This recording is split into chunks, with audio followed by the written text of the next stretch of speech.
I don't believe that you can pass without any hands-on experience. And for that, you're going to need an Azure account. Now, Azure does provide a free account with some limited privileges if you need one to pass. Or if you already have access to an Azure account through your work or some other means, then you can use that account. If you do already have an account set up and ready to go, you can skip the rest of this video and move on to the next section. The rest of this video, we're going to be talking about the Azure free account, the limitations on that, and how to get one. Now go to your favorite search engine. In this case, it's Google. I enter the word Azure free and hit enter. Now, the first link that comes up is the Microsoft website, azure.microsoft.com/language and country/free. If I click on it, you can see the advertisement for the Microsoft Azure free account. Now, scrolling down a little bit, we can look at what the limitations are, because it's very important to keep in mind while you're studying when those expiry dates are. Now, Microsoft does things a little differently than AWS. You get 30 days of free usage of Azure with a $200 credit. Now, if you use up that $200 within the 30 days, then you're going to have your services shut off. Or when the 30 days runs out and you haven't used your credit, you're going to basically lose that credit. And on top of that, there are 12 months of free services included in the free account. And these services switch over to paid services after 12 months. And there are also always free services. Scrolling down a little bit more, we can look at the different services that are available. So outside of the $200 credit in the first 30 days, you can also get up to 2 virtual machines of a small size for up to 12 months. So you can still continue to practice even after the 30 days is over. You get some disk space, some blob storage, file storage, etc. Scroll back to the top and we're going to say Start Free. Now, in order to access Azure, you do need a Microsoft account. I can use, this is the account I already have for Azure, but I can't get a second free account. Once you've used it, you can't have it again. So I'm going to say use another account. Now, if you have another Microsoft valid email address like Hotmail, Outlook, or something else, you can certainly use that one. Or if you don't have one and you want to use a different email address, you can, it says create one, and you can say create an account. You can provide your current email address, whether it's your personal or work address, or you can even create a new address. So let's say we got past this creating an account aspect. Now, to create an Azure account, you do need to provide some information. You need to provide your name and phone number. You need to prove your identification by phone. You are also going to have to provide a credit card as validation and sign the agreement. Now, Microsoft does promise that there is no automatic charges at the end of the 30 days. So your services will shut off if you use up your credit or if your 30 days have expired, and they're not going to start magically billing your credit card. But you do need a credit card in order to create an account. Part of the reason of this is so that they can restrict you to a single account per person. So you can't create an unlimited number of free accounts. Now, I should mention that if you are a student studying at an accredited school, you can get a free Azure account that does not require a credit card. Now, the number of credits you get, $100, is less than for a regular free account. And some of the free things that are included are a little bit less. So go to azure.microsoft.com/free/students, and you can get yourself a student account with no credit card required if you qualify. Once you've signed up for Azure, you're going to want to log into the portal. Now, the central URL for the Azure portal is portal.azure.com. That is where you're going to go every time you want to log into Azure and do something with it. Once you're logged in, you're going to see a homepage similar to this. You're going to have some very frequent services across the top and some other options, including documentation and learning resources along the bottom. We're going to get into all of these later in this course. But for now, if you're able to get this far, then congratulations, you've successfully created an Azure account. So from time to time in a role as an Azure administrator, you might have to write some code in order to do some automations to save yourself some time on repetitive tasks. And that might lead you to wonder, for the AZ-104 exam, is there any programming on the AZ-104 test? Well, the good answer is that there's not any programming in the sense of coding, .NET, Java, any of the API calls. This is not a developer test, not even a DevOps test, but there is some scripting that you're going to need to know. So scripting is the form of PowerShell or CLI. Now, in terms of going to access Azure resources, the most common way that we're going to do that in this course is through the Azure portal. And you might even find through your role, through your job, that you might find yourself using the portal most of all as well, and that's perfectly fine. But there is a couple of other methods that you can access the Azure resources running on your account. I mean, there's a few even beyond this, beyond .NET SDK, and there's a REST API. But I'm going to talk specifically about the two scripting languages of PowerShell and Bash CLI. The other types of what I would consider to be programming, which is really just being able to read a JSON, which is part of ARM templates and is also returned when we do some CLI commands. We're going to see JSON as the results. And so I don't really consider that programming, but being able to read the output of JSON is probably a good skill to practice for this job as well. So we might have a fundamental question in terms of you just want to skip scripting, learning how to do scripting of PowerShell or CLI. This seems like a waste of time. Well, it isn't really. In terms of your job, you might want to learn some scripting just so you can do some stuff in an automated manner. So when it comes to managing your Azure resources, you may need to create virtual machines, modify virtual machines, check the status of things, etc.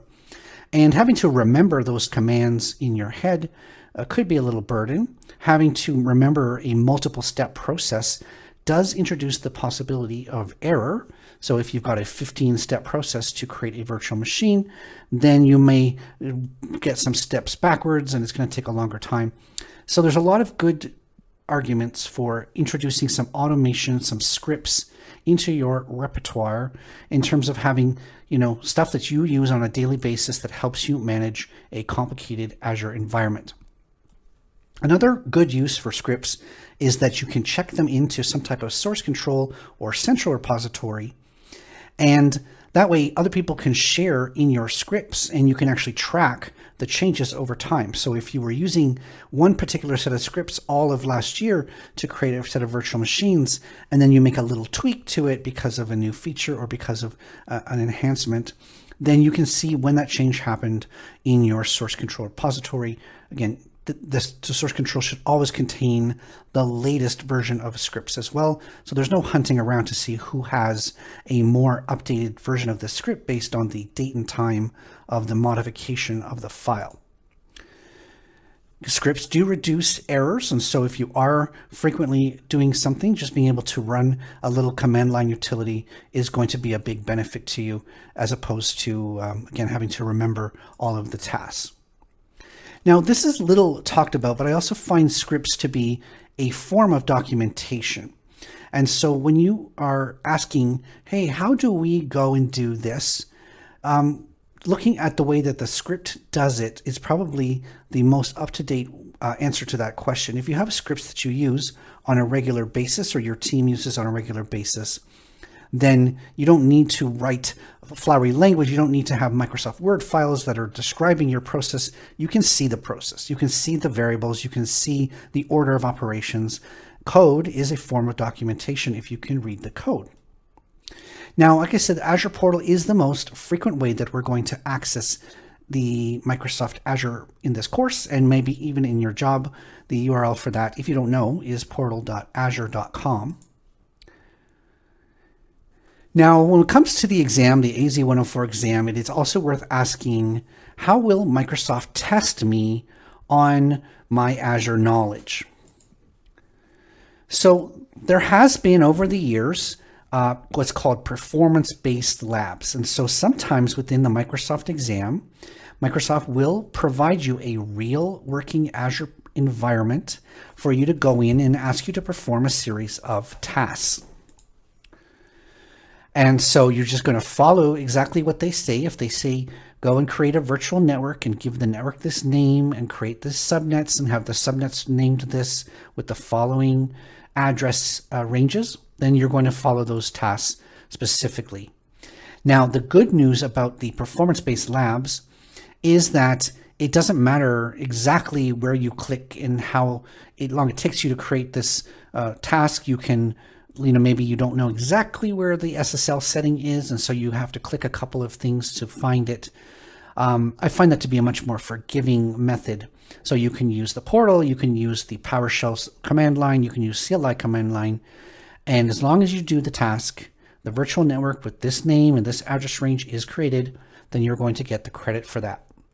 I should point out that performance labs are not on every exam. I've heard they are bringing them back.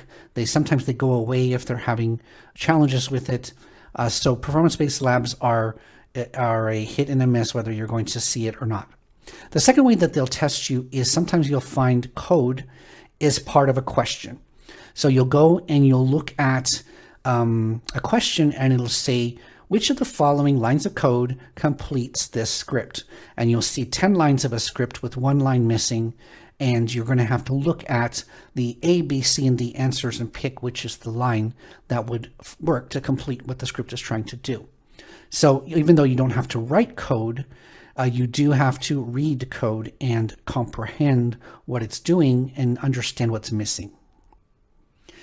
Microsoft, only about half of the exam is multiple choice questions. The other half are going to be more innovative styles. And one of the styles that Microsoft loves is this drag and drop style, where you would have some items on the left of the screen and you're going to drag them with your mouse onto the right of the screen. And it may be the parameter name of a script. So the script is trying to do something and some parameter name is missing, and you're going to pick the parameter name from the left and drag it over to the right. So that's the kind of question you might see as well. Now, Microsoft does have PowerShell and Azure Bash CLI environments within their portal, and we'll talk about this in a second, but you can see that's greater than sign and underscore right on the Azure portal, and that's going to lead you to a command line utility within your browser. So you click this, you have to create a storage account the first time you do it, but once you've done that, you'll be taken into either a Bash command line or a PowerShell command line based on your choice, and you can switch between them. So here is the example of a PowerShell command line. Good, interesting thing about PowerShell command line is it does accept Bash CLI commands. So this PowerShell command line is bilingual. As you can see in the PowerShell commands, you can actually enter PowerShell commands such as ps version table, .ps version, and you'll get, so this is a up-to-date, fairly up-to-date version of PowerShell, including the Azure components for PowerShell. And once again, that is on the greater than and underscore within the Azure portal, the Azure Cloud Shell. So let's just sum up. This has been a longer video and I appreciate your patience. Let's just sum up my advice in terms of studying for PowerShell. Again, you do not actually get to choose between different scripting languages. And so it is in your best interest to know a little bit of PowerShell, a little bit of CLI. I do have a video coming up talking about how to you learn the commands without having to really study them. And so you don't get to choose a scripting language. So that's one thing to know. I do recommend that you do get lots of hands-on practice. And so as we go through this course, I'm going to put some lots of demos in this course for the portal and the occasional PowerShell and CLI demo as well. Absolutely, I recommend that you have your own Azure account, whether it's the free account or your company account, and go ahead and get a lot of practice inside the portal, because that's really learn by doing is one of the strongest forms of learning. When you are taking the exam, let's say the exam gives you 120 minutes to do about 50 or more or less questions. If your exam contains performance labs, and not all of them do, but if it does, then one of the things that I hear people say is they wish they had more time. And so they could spend 100 of their 120 minutes doing the multiple choice and the regular testing section, and then they're left with only half an hour to do the performance labs. And as you know, really have to hope that things go perfectly, that the portal is running fast that day, that your resources are being created in a very timely manner. As you know, and you will find out going through the Azure portal, sometimes you go and you create a resource that in the past takes 1 or 2 minutes, and just you catch it at the wrong time and it takes 5 minutes or 10 minutes. So leave yourself time for the labs, because you would hate to run out of time because Azure is slow that day, and that does happen.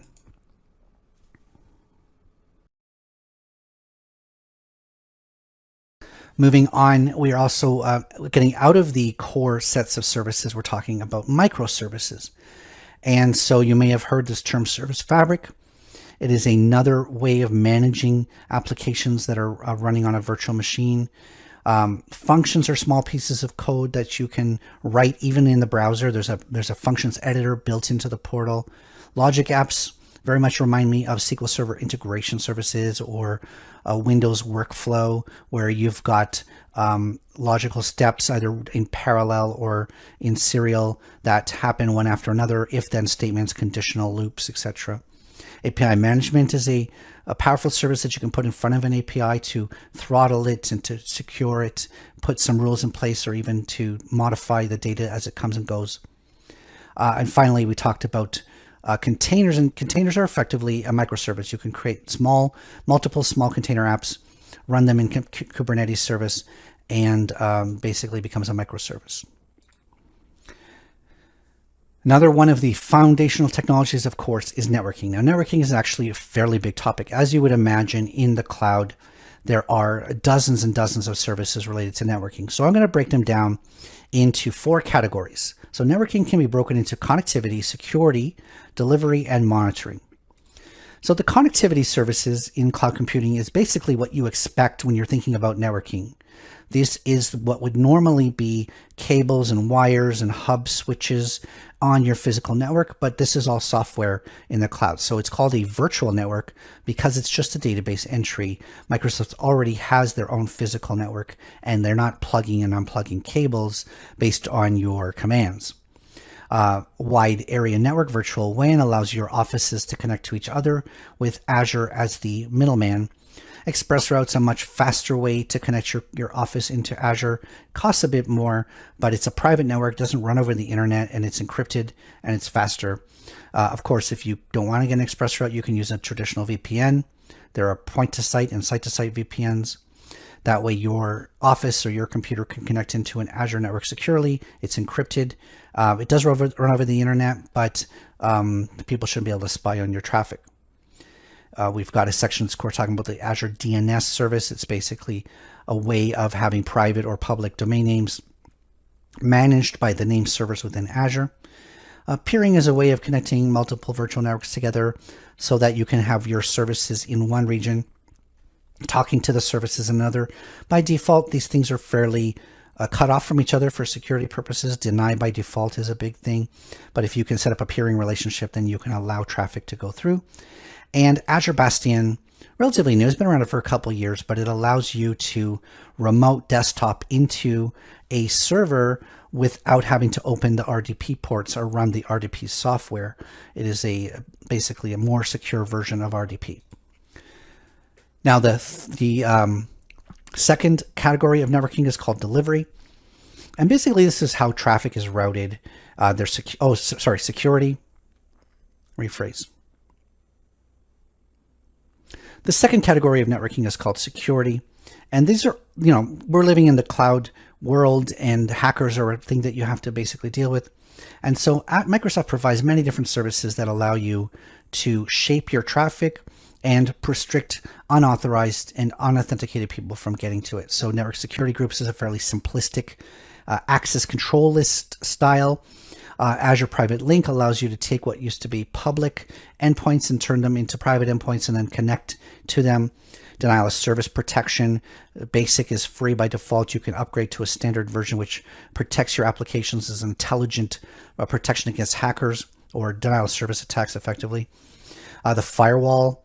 Of course, most applications are going to need a firewall, and you're going to want to look into the Azure Firewall Service.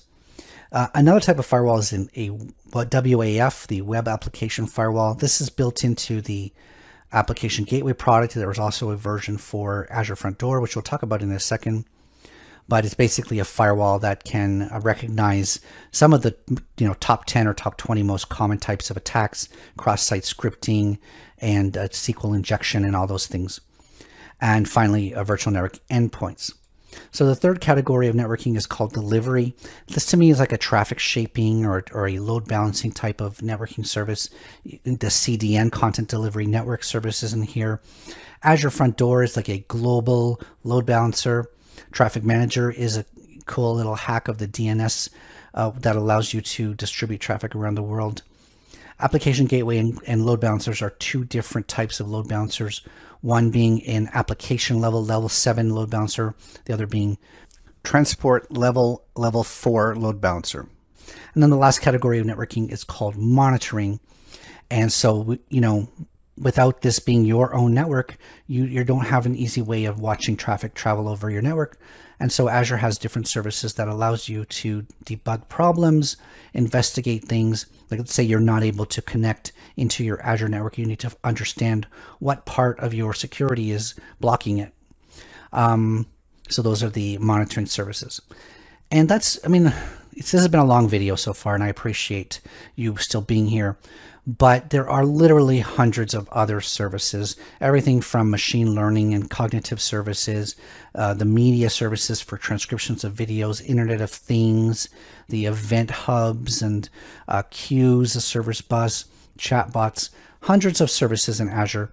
So don't expect to be able to come in here and I just listed you 50 services. You're not going to learn them all in a day. So just absorb what you can, take it slow, use your curiosity to drive you deeper into things that are more interesting to you. But yeah, there's a lot, and this has been sort of just a quick overview. I do encourage you to continue on with the course. I'm going to get into a lot of this course covers a lot of the topics that were in this video. So don't feel like I'm just sort of skimming through the topics very lightly. This is just the overview, and there's sections of the course for many of the topics that I've talked about in this video.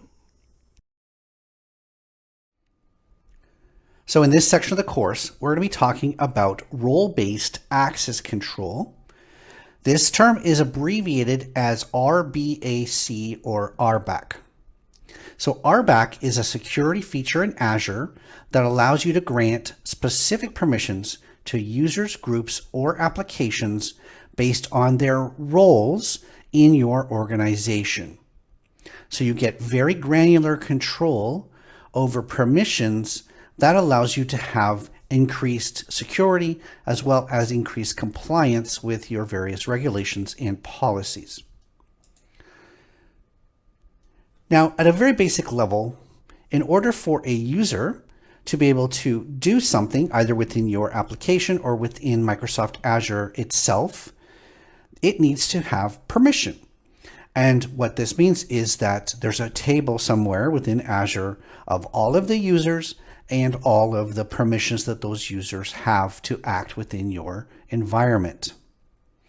At a very basic level, we can look at something like this and say, we want to grant student 1, which is a user, read access to this storage account 1.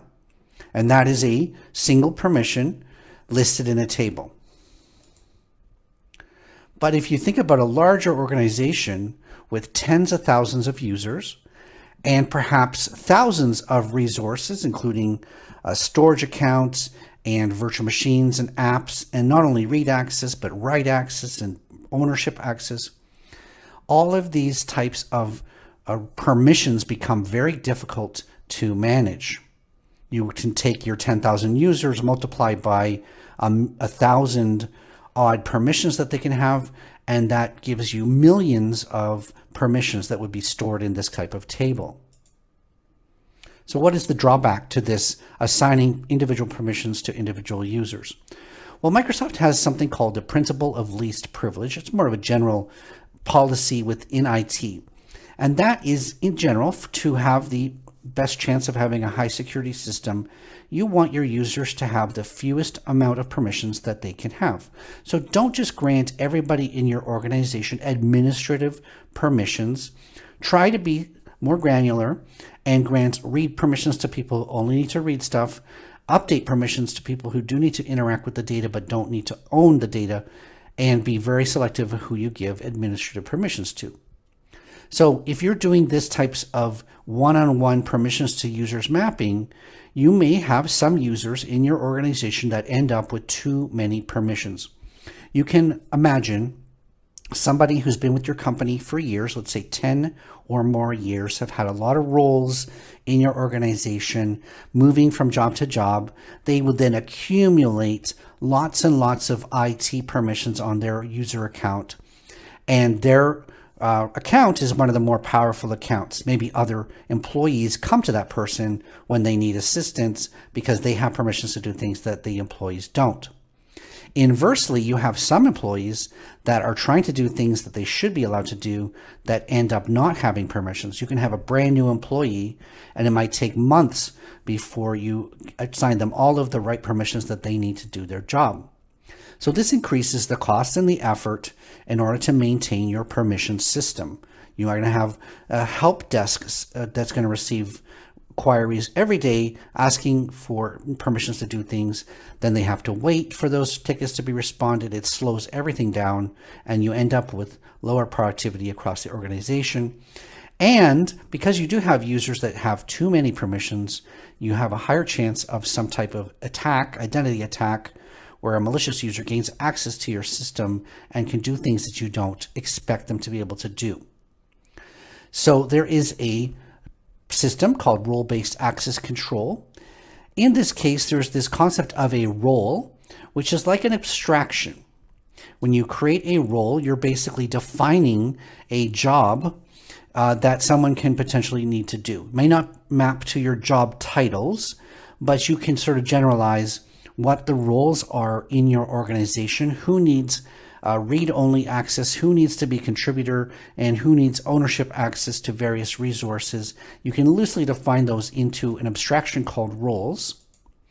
And then you assign those roles to individuals. So examples of roles could be a developer role, a manager, development manager role, or an IT operations role. Maybe just somebody who needs to view reports and doesn't want to be able to affect the data in any way. And there's obviously going to be administrators of various sorts, including global administrators. These are roles that you can assign individuals to in your organization. Now, it doesn't mean that somebody can't be two roles. So you can be operations and you can also be a developer. And in this particular example, you can assign the two different roles to the same person. There would not be any conflict in that. And so you're just managing permissions at the role level. You're not assigning permissions to individual users. You only assign permissions to a role, and you assign the role to the users. And believe it or not, that actually simplifies the length of the table in this example for how many permissions you have. Instead of having millions of permissions when you have tens of thousands of users and thousands of resources, you may only end up with several thousand permissions. Makes it a lot easier and simpler for everybody. What are the benefits of role-based access control? Well, it is a level of abstraction that does simplify the management of permissions across your organization. A simpler management means fewer errors. As long as you can confirm that your users are assigned the right roles, then they should be getting the right permissions. If you ever run into a situation where a particular user needs a permission that's something outside of their role, then maybe you either need to define a new role or they need to be also additionally a member of a second role. That's the decision you're making, not should I assign a new permission to a one-off user. Basically, all users are treated the same for their role. All developers have the same permissions. Nobody has secret extra permissions. When I say secret, it just means you do it once and then by tomorrow you've forgotten that you've assigned this permission to somebody, and then months and years later, then that comes back and bites you. And it's also easier for brand new employees who get started to just be assigned the developer role and not have to go back and find the 250 things that a developer can do. Now, that's not the only approach to security. There's also claims-based access control, or CBAC. But in the Microsoft Azure world, we tend to gravitate towards role-based access control. So it's one approach to simplifying permissions and simplifying those assignments. So in this video, and then in the videos that follow, we're going to look at Microsoft Azure portal and how to create roles and assign roles to individuals. Now, one thing that I relied on when I took the test was that it's almost impossible to have memorized all of the commands within Azure PowerShell and also Azure CLI. But the good news is there is a kind of predictable naming system for commands. We can have an expectation that when we want to go do something within the PowerShell or within CLI, that Microsoft follows a predictable naming system. And I'm going to talk to you just a second about this trick. This is, again, mostly for taking the test, being presented with commands that you might not have memorized, and which is the best way to guess it. So let's look at the CLI first. This is also our first exposure to what the CLI commands look like. There is a web page. If you look for Azure CLI reference, and I'll put the links into the resources section of this video, but there is a reference for this. So you can go and review all the Azure CLI commands, and I do recommend that. But if we look at the CLI commands for virtual machines, they follow this type of naming system. So CLI always starts with AZ or AZ, depending on where you're from. So the AZ VM and then a verb. Okay, so AZ VM list will list you all of the virtual machines on your subscription. AZ VM create is starting the process of creating virtual machine. Of course, a lot of properties and parameters are required for that. AZ VM delete will delete a virtual machine. Again, you do have to provide properties and parameters to delete a virtual machine. So we can see here, this is for virtual machines. They use the VM abbreviation, AZ VM, and then a verb. But then when we look at something like the Azure Key Vault, then the same naming system applies. Instead of AZ VM, it's AZ Key Vault. And then you can say list, create, delete, the same verbs for Key Vault as for virtual machines. We get into something a little bit more complicated when it comes to virtual networks. They're abbreviated as VNet, but that's actually a subcategory of the network service. So you can see there's actually two words, AZ network VNet list, and that's how you list all the virtual networks on your account. And it gets more complicated than that if you want to talk about subnets. Subnets are subcomponents of VNets, and VNets are a subcomponent of the network. And so AZ network VNet subnet list will list you all of the subnets. Now you do have to provide the virtual network as a resource there, but basically you can see that there's this, it starts with AZ, it ends with a verb, and in the middle is an abbreviated name of the service. And sometimes it's one word, most times it's one word, sometimes it's 2 words or 3 words, depending on the category. Now if we go over to the PowerShell, PowerShell is also similarly predictable. There is a PowerShell reference. Now if you look, I'll put the link again, but if you see the PowerShell reference, I would recommend both for CLI, PowerShell. If you're into administration as a career, you should have these bookmarked. You should have this readily available if you ever need to reference it. But instead of the CLI being AZVM list, you have the verb as the first part of the word. And so it's get hyphen AZVM. And that's the PowerShell command equivalent to AZVM list in CLI. Instead of create, it's new. Instead of delete, it's remove. So there's not that consistency between the verb names between PowerShell and CLI, but the same way that you can go from service to service and have the same naming structure, you go get AZVM for virtual machines, get AZ Key Vault for key vaults, and get AZ virtual networks for virtual networks. Right? So it doesn't do the abbreviation the way that a CLI does, but you see the consistency between the verb names, the AZ is always there, and the service name, and they're just in different orders. Some have a space, in CLI has a spacing structure, and PowerShell, it's all smushed together as a single word. But these are the commands that you're going to need to sort of memorize and then sort of be able to intuit when you're taking a test and they're asking you about the, for instance, about the virtual network subnets, looking at this and saying, yeah, that does look, even if you didn't memorize this, if you can look at this and say, yes, get is a proper PowerShell verb, the AZ is there, virtual network is a proper service name, virtual network subnet is a proper service name, etc. So you looking at this and a bunch of other random ones, you might be able to just guess this without even having to know it because you know of the naming structure.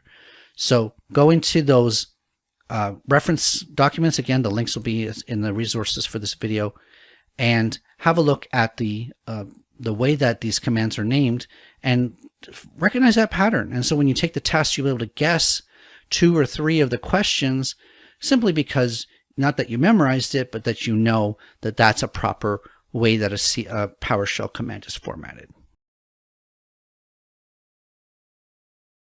Moving on to the Azure storage category, storage accounts can be quite large. You can have up to 5 petabytes in a single storage. And of course, you can create multiple storage accounts.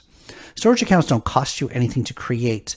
They charge you based on the number of gigabytes that you're storing. So currently about 1.8 cents per gigabyte.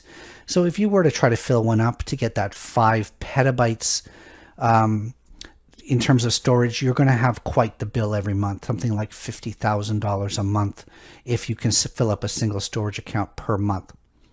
Now, files that are stored in a storage account are actually broken up into blobs, queues, tables, and files, and I have different storage structures. Blobs is the most common, and you would use containers within blobs to store your files. It also comes with a type of replication. So at the most basic level for locally redundant storage, when you are storing your files in a storage account, Microsoft is keeping 3 copies of that file behind the scenes. So if any hardware fails or a data center fails or some type of catastrophe was to happen, Microsoft would have 2 additional copies of your files and then be able to not lose your files. It's extremely rare. I think there's 11 nines of durability for locally redundant storage and 16 nines of durability for globally redundant storage. You get your choice of storage tiers, which allows you to determine whether you want to save money on the storage fees or save money on the access costs. Depending on your usage, there might be some ways of saving money depending on the storage tier. And storage is an unmanaged thing by default. If you're creating virtual machine disks, you might want to look at the managed storage, which is another abstraction above this, and it's also charged differently. It's not charged per gigabyte, but it's better when you're dealing with virtual machines because it's optimized for randomized access. Now, file storage is not the only thing that Azure supports. There's also data storage in terms of databases. Now, you can basically broadly separate out the data storage types in terms of whether they're based on the SQL Server engine or they're not. If you're looking for databases that are based on SQL Server engine, you've got the SQL Server running on a virtual machine. That is probably the closest that you're going to get when you're migrating from your on-premises into Azure. You can migrate into an Azure SQL database. It still runs on the SQL Server engine, but it's not 100% compatibility. SQL Managed Instance is sort of an in-between between having a SQL Server on a virtual machine and having a SQL database. It is a managed instance of a real SQL Server, and so it has quite good compatibility, but it's managed by Azure. And finally, you can look at even things like a SQL Data Warehouse, which has been renamed as Synapse Analytics, where you're storing multiple petabytes of data and it's designed to be queried, not designed for transactions. When you're looking at the non-SQL Server side, you're looking at something like Cosmos DB as being the most prominent non-SQL Server database. It is a NoSQL database, non-relational database. You can have data stored like MongoDB or in DocumentDB, which is a JSON file, or Graph API. There's very different ways, modes of storing your data within Cosmos DB, which we'll get into this course. You also have other managed databases like MySQL, PostgreSQL, MariaDB. Finally, Azure Cache isn't often recognized as a data storage, but it is a data storage. You're using your application to store data temporarily for sessions or for temporary purposes. And so you can use Redis, which is an open source piece of software managed by Azure to store that. Now, if you're starting from this course with absolutely no understanding of Azure, you've got no background in it, you might actually want to watch my fundamentals course, the AZ900 course. That could actually give you some basics into the foundations of Azure, cloud computing, what the terms are, the various concepts. I'm not going to be able to duplicate my entire AZ900 course in this single video, of course. So that's a good place for you to start if you are really starting from absolute zero. Microsoft also has some training under their Microsoft Learn website, microsoft.com/learn.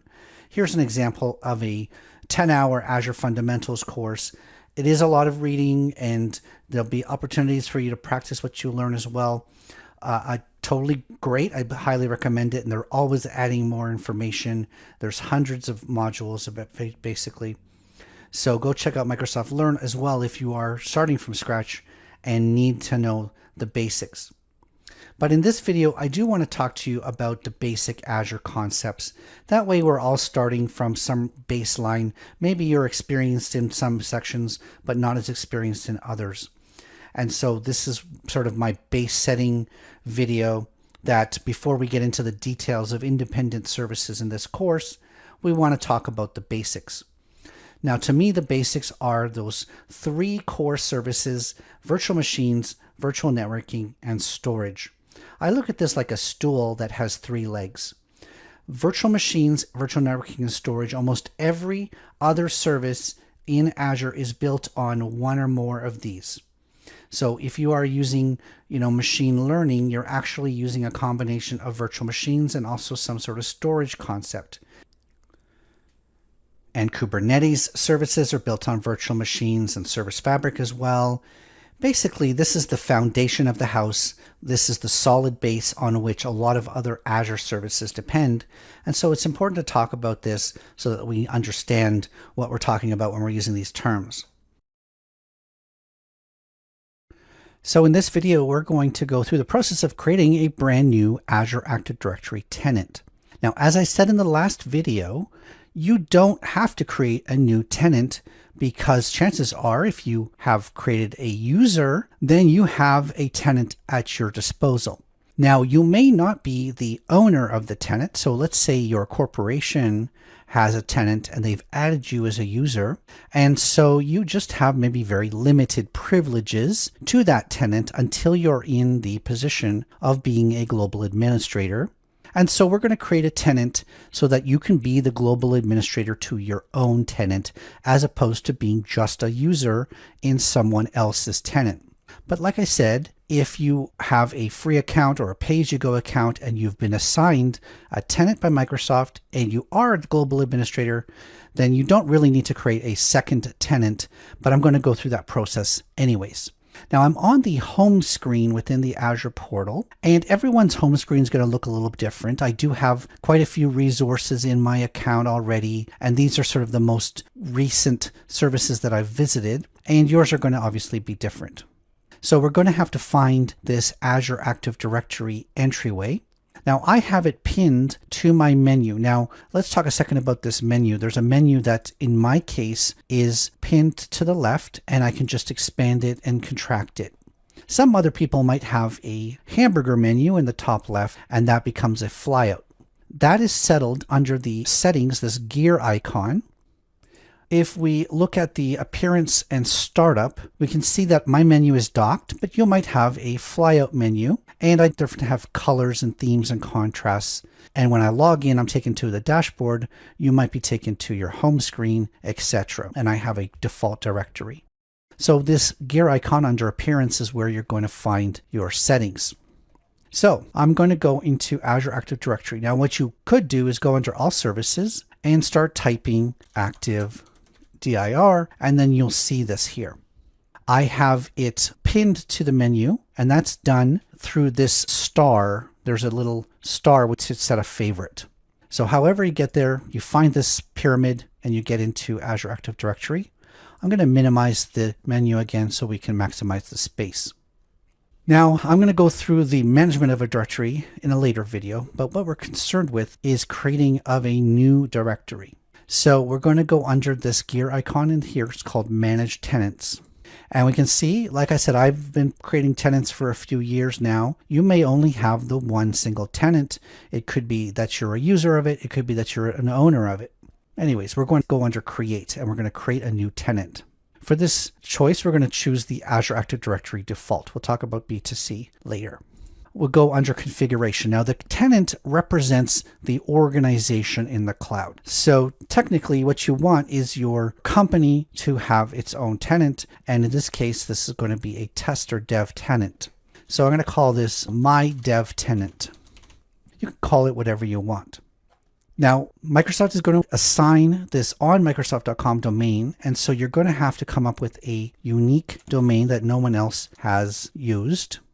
And we're going to have to find if that's taken. Someone's already using this. I'm going to put the course name in there. Okay. Now, the other thing, of course, is where the tenant, again, if it's a physical instance that contains these resources, you can choose somewhere else to contain the resources. Now, depending on your country, your region, you might have different laws around data protection. If you're a European, you want your data to be stored within a European data center, things like that. So make sure that you choose the country that's the most appropriate for your organization. You can see here, even though I chose my country in Canada, Canada doesn't have a Active Directory tenant data storage, and so that'll be stored in the United States. If I say create, now that's going to create me a tenant. Now it's obviously asking me to prove that I am not a robot, which is fair enough. It does take a few minutes to create a tenant. Like I said, it's spinning up an instance to contain these resources. So we're going to let that. So it was very simple. You just had to give it your organization name. You had to give it a unique domain name and choose your region and then solve the little CAPTCHA. So next video, when this is created, we're going to get into the management of our brand new tenant. So far in this course, we've seen that when you assign permissions to a user or roles to a user, that the permissions end up being additive. That if you give more than one role to a user, what ends up happening is they get the sum or the union of all roles that they've been assigned. So if you look at this user student 1 and you ask what permissions do they have, the permissions that they have are the sum of all the permissions given by each role. Within Microsoft Azure, there's not really the concept of denying access to someone, specifically and explicitly denying access. So let's give an example. Let's say I did want to assign storage blob data contributor role, and I wanted to remove the delete permission. What I had to do was create a custom role. We saw this in the custom role video, but I could not have just assigned them the base role and basically explicitly denied them the deletes.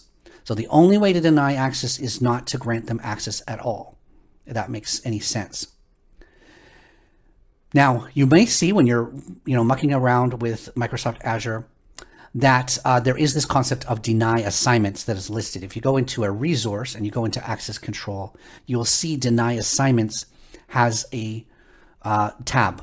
But you cannot create a deny assignment. It's not a feature. Now, it does mention that the only way you can add your own deny assignments is using blueprints, but that's not even entirely true. When you add a blueprint to a subscription, what you're doing is you're superseding the permissions of that subscription at a higher level. And what they want to do is remove the ability of people to undo the superseding. We're not going to talk about blueprints in this course. It's not a topic of the exam, but we can switch over to the Blueprints tab, the Blueprint service really quick here. Now, a blueprint is a template for a subscription. And there are 4 types of resources a blueprint can contain. Those are ARM templates, Azure policies, role assignments, and resource groups. And so you can collect these things together. Let's say you have 10 subscriptions for your organization, but you want to have a set of roles, a set of assignments, a set of ARM templates that all subscriptions have access to. Well, blueprints are a way of inheriting default settings into brand new subscriptions. So if I go and say create, I don't have any blueprints in this account. I could create a blank blueprint and start creating my own set of properties and artifacts. There are also about a dozen samples we can choose from, and we can see that we have a couple of UK samples like UK NHS, typical samples, SWIFT, which is the International Banking Standard. We've got ISO 27001 controls, some Canadian federal ones, some Azure security benchmark ones, Australian government ones. So if you're working in this field, you may want to start here and looking at what the recommended policies, like if I open the Canadian federal one, I do have to give it a name. But if we just look at what it contains, the location as well, which is a subscription. If we look at what it contains policies. So we can see that there's locations allowed for resource group. There's network watcher being deployed, threat detection on all SQL servers. These are just default policies to follow a Canadian standard. Okay, discard. Now you can also use resource groups and role assignments. So if I look at this sample for resource groups with RBAC, I'm going to give it a name, demo BP again. Oops, I did that. Then we can see the artifacts, and it's really a number of resource groups, production resource group and pre-production resource group, and role assignments for people who've not yet been named. And so when I go to deploy this blueprint, I'm going to have to select who is going to be the contributor, who's going to be the owner, etc. So this is just a demo standard, but I can't create a deny assignment. The purpose of deny assignments is so that I can't delete this resource group and I can't undo the role assignment. There will be a deny assignment created by Azure for this resource group so that no one can delete it, but I can't specifically create the deny assignment. So hopefully that makes sense. So that's the concept of deny assignments within Microsoft Azure. Now, we've previously discussed this concept of scope when it comes to access control. When you are making a role assignment, you are choosing the individual, the role, and the scope. Okay, and you can see here a couple of examples where there's subscription scoped permissions and there are resource scoped permissions for this storage account. But some students ask this, and it's actually quite a common thing to do in a production environment, in a real environment, is the resource group scope. So it's not uncommon to restrict access to individuals to certain resource groups. So you might have a resource group for development resources, and that might have a wide range of people who have permissions to access those development resources. And likewise, you might have production resources in a different resource group, and then you are able to restrict access to those resources to only specific individuals. So obviously you want the production individuals to be only a handful, whereas the development individuals could be dozens or hundreds. So that's a resource group scope. If we go into the resource group, I've created two, one for development, one for production. Go into access control, and I can say under role assignments, we can see that the number of people inherit access to this for storage blob contributors for this resource, and that's probably fine. But actually, maybe I want to have these students to have full contributor access to this resource group. So I can actually add a role assignment,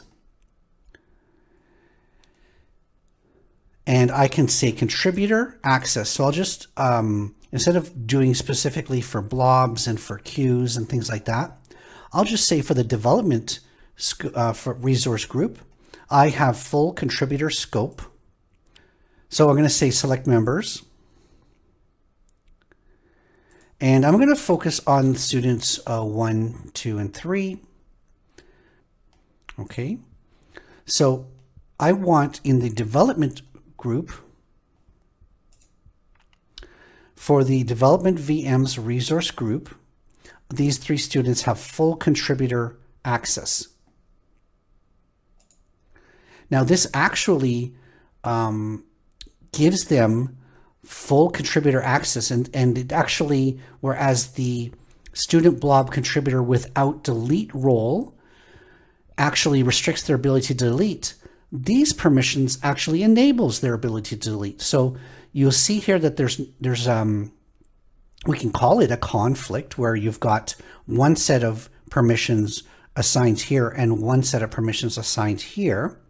But really what's done is merged them. So I would expect the students 1, 2, and 3 to be able to delete files in the development resource group, because I've just given them contributor access. Whereas in the production VMs,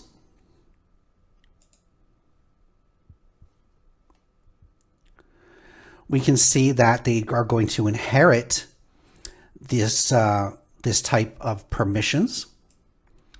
So unfortunately, once you've granted them permissions, there is this thing called deny assignments, but deny assignments can only be done through blueprints that map onto subscriptions. And so we cannot in the portal add a deny assignment. But maybe what I'll do for this is I'll only give them reader permissions. So if I say add role assignment, I'm going to choose the reader level. I'm going to choose the same members. And we can see that this reader access is on the production VMs. So they can see them, they know they exist, but they cannot modify them. They cannot stop them, they cannot reboot them, anything like that.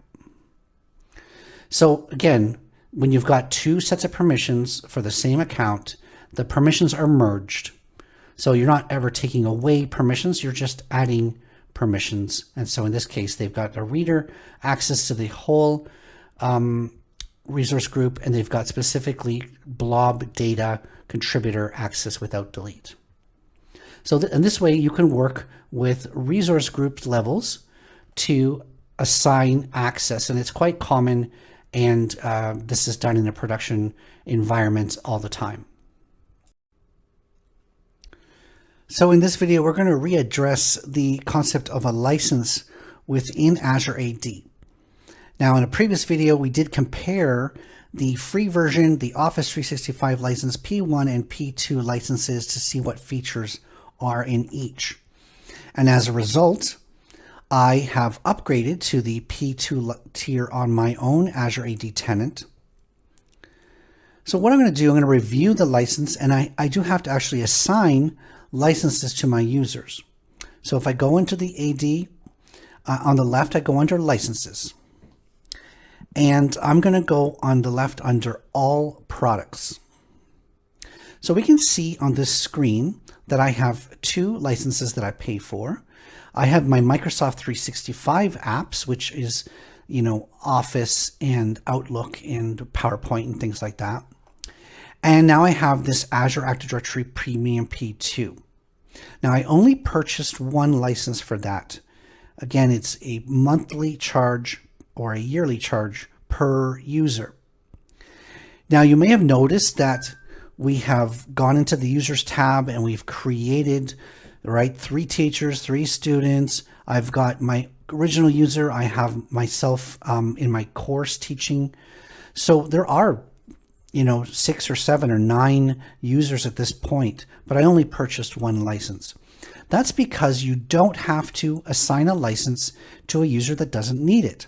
If we go under license features, we can see all of the features of Azure AD, and we can see that some of these things are available for only the free license, and some of them are unlimited if you paid for it. So I have paid for one license, so the feature is available for me. But if I have users that need any of these features, then I should pay for and assign a license for them. So let's look at an example here. Okay. So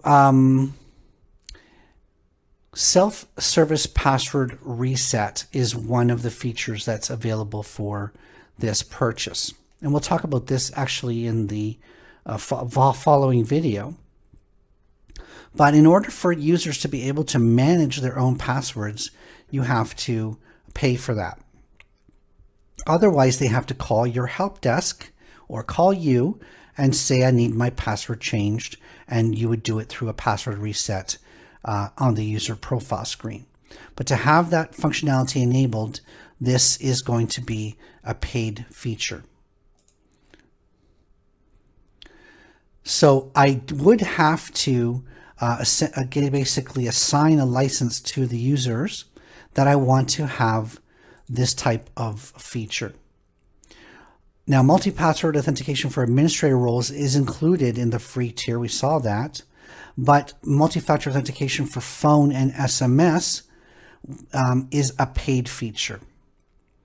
The multi-factor authentication that's free is for the Microsoft Authenticator app, I believe. So all of these conditional access, identity protection, privileged identity management, if the users require these features, they need to have a license. So I'll show you how to do that. We're going to go back to the top here, and we're going to go under users. And for now, I'm going to assign my premium license to my guest account that I'm using here, which is a global administrator on this account.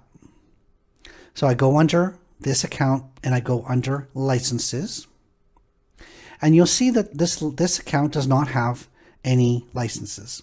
So I say assignments. So now I'm shown the two licenses that I'm paying for on this tenant, the Microsoft 365 license and Azure Active Directory. I want to assign the Azure ADP2 license to this one user. So I'll select it. I do get options here for I can unselect it, which I won't do. Now I already know when I say save that this is going to give me an error, but I'm going to do it anyways. It says license assignment failed. I'm going to click the failure notice, and I'm going to see it says license cannot be assigned to a user without usage location specified. Now the reason this error occurs is because certain regions of the world have certain restrictions on software that Microsoft can provide. As you might understand, there are legal restrictions in certain countries. And so this user is going to have a location specified. So I'm going to go back into the users. I'm going to select myself. I'm going to say edit properties. And if I scroll a bit, I'm going to see a drop down called usage location. So I'm going to pick that this user, which is me, is located in Portugal, and I'm going to say save. So now I've successfully updated the user. If I go back to licenses, back to assignments, Azure P2, say save, then I get the message license assignment succeeded. So that's a pretty straightforward error. So now I have a user that is eligible to use some of these services such as access reviews, privileged identity management, and some of those advanced Azure features in terms of security and things like that. Again, this is on a per account basis. But the good news then is that you can entirely have tons and tons of free accounts that don't need these features, and you can only pay if you choose for the users that really require them, and that allows you to save money by only paying for what you're going to use. So that's how you manage licenses within Azure AD. So as we go through the content of this course, I want you to go and follow along in terms of what is called the AZ-104 study guide. So we go back to the official landing page on the Microsoft Learn site. We go into this AZ-104 study guide. It's a PDF document now.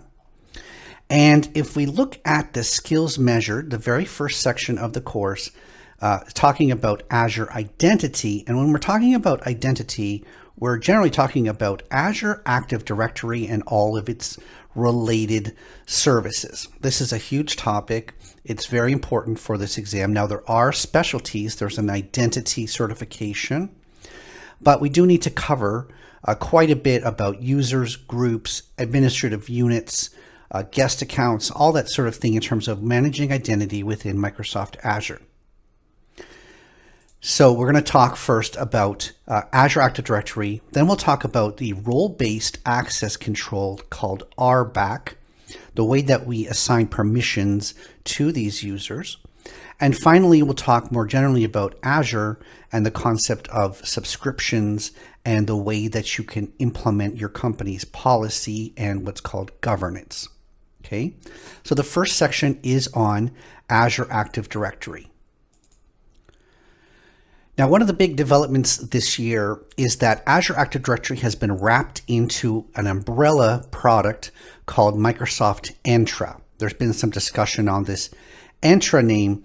It's basically the Latin root for entrance or, beginning here. So Microsoft Entra is Azure Active Directory, the umbrella product term. Now, Azure Active Directory allows you to manage users within your applications without having to code your own logins, user IDs and passwords stored in your own database, handle password change requests, multi-factor authentication, the ability to handle different situations and assessing risk. So users in certain situations are low risk and high risk, and there's lots of features within Azure Active Directory.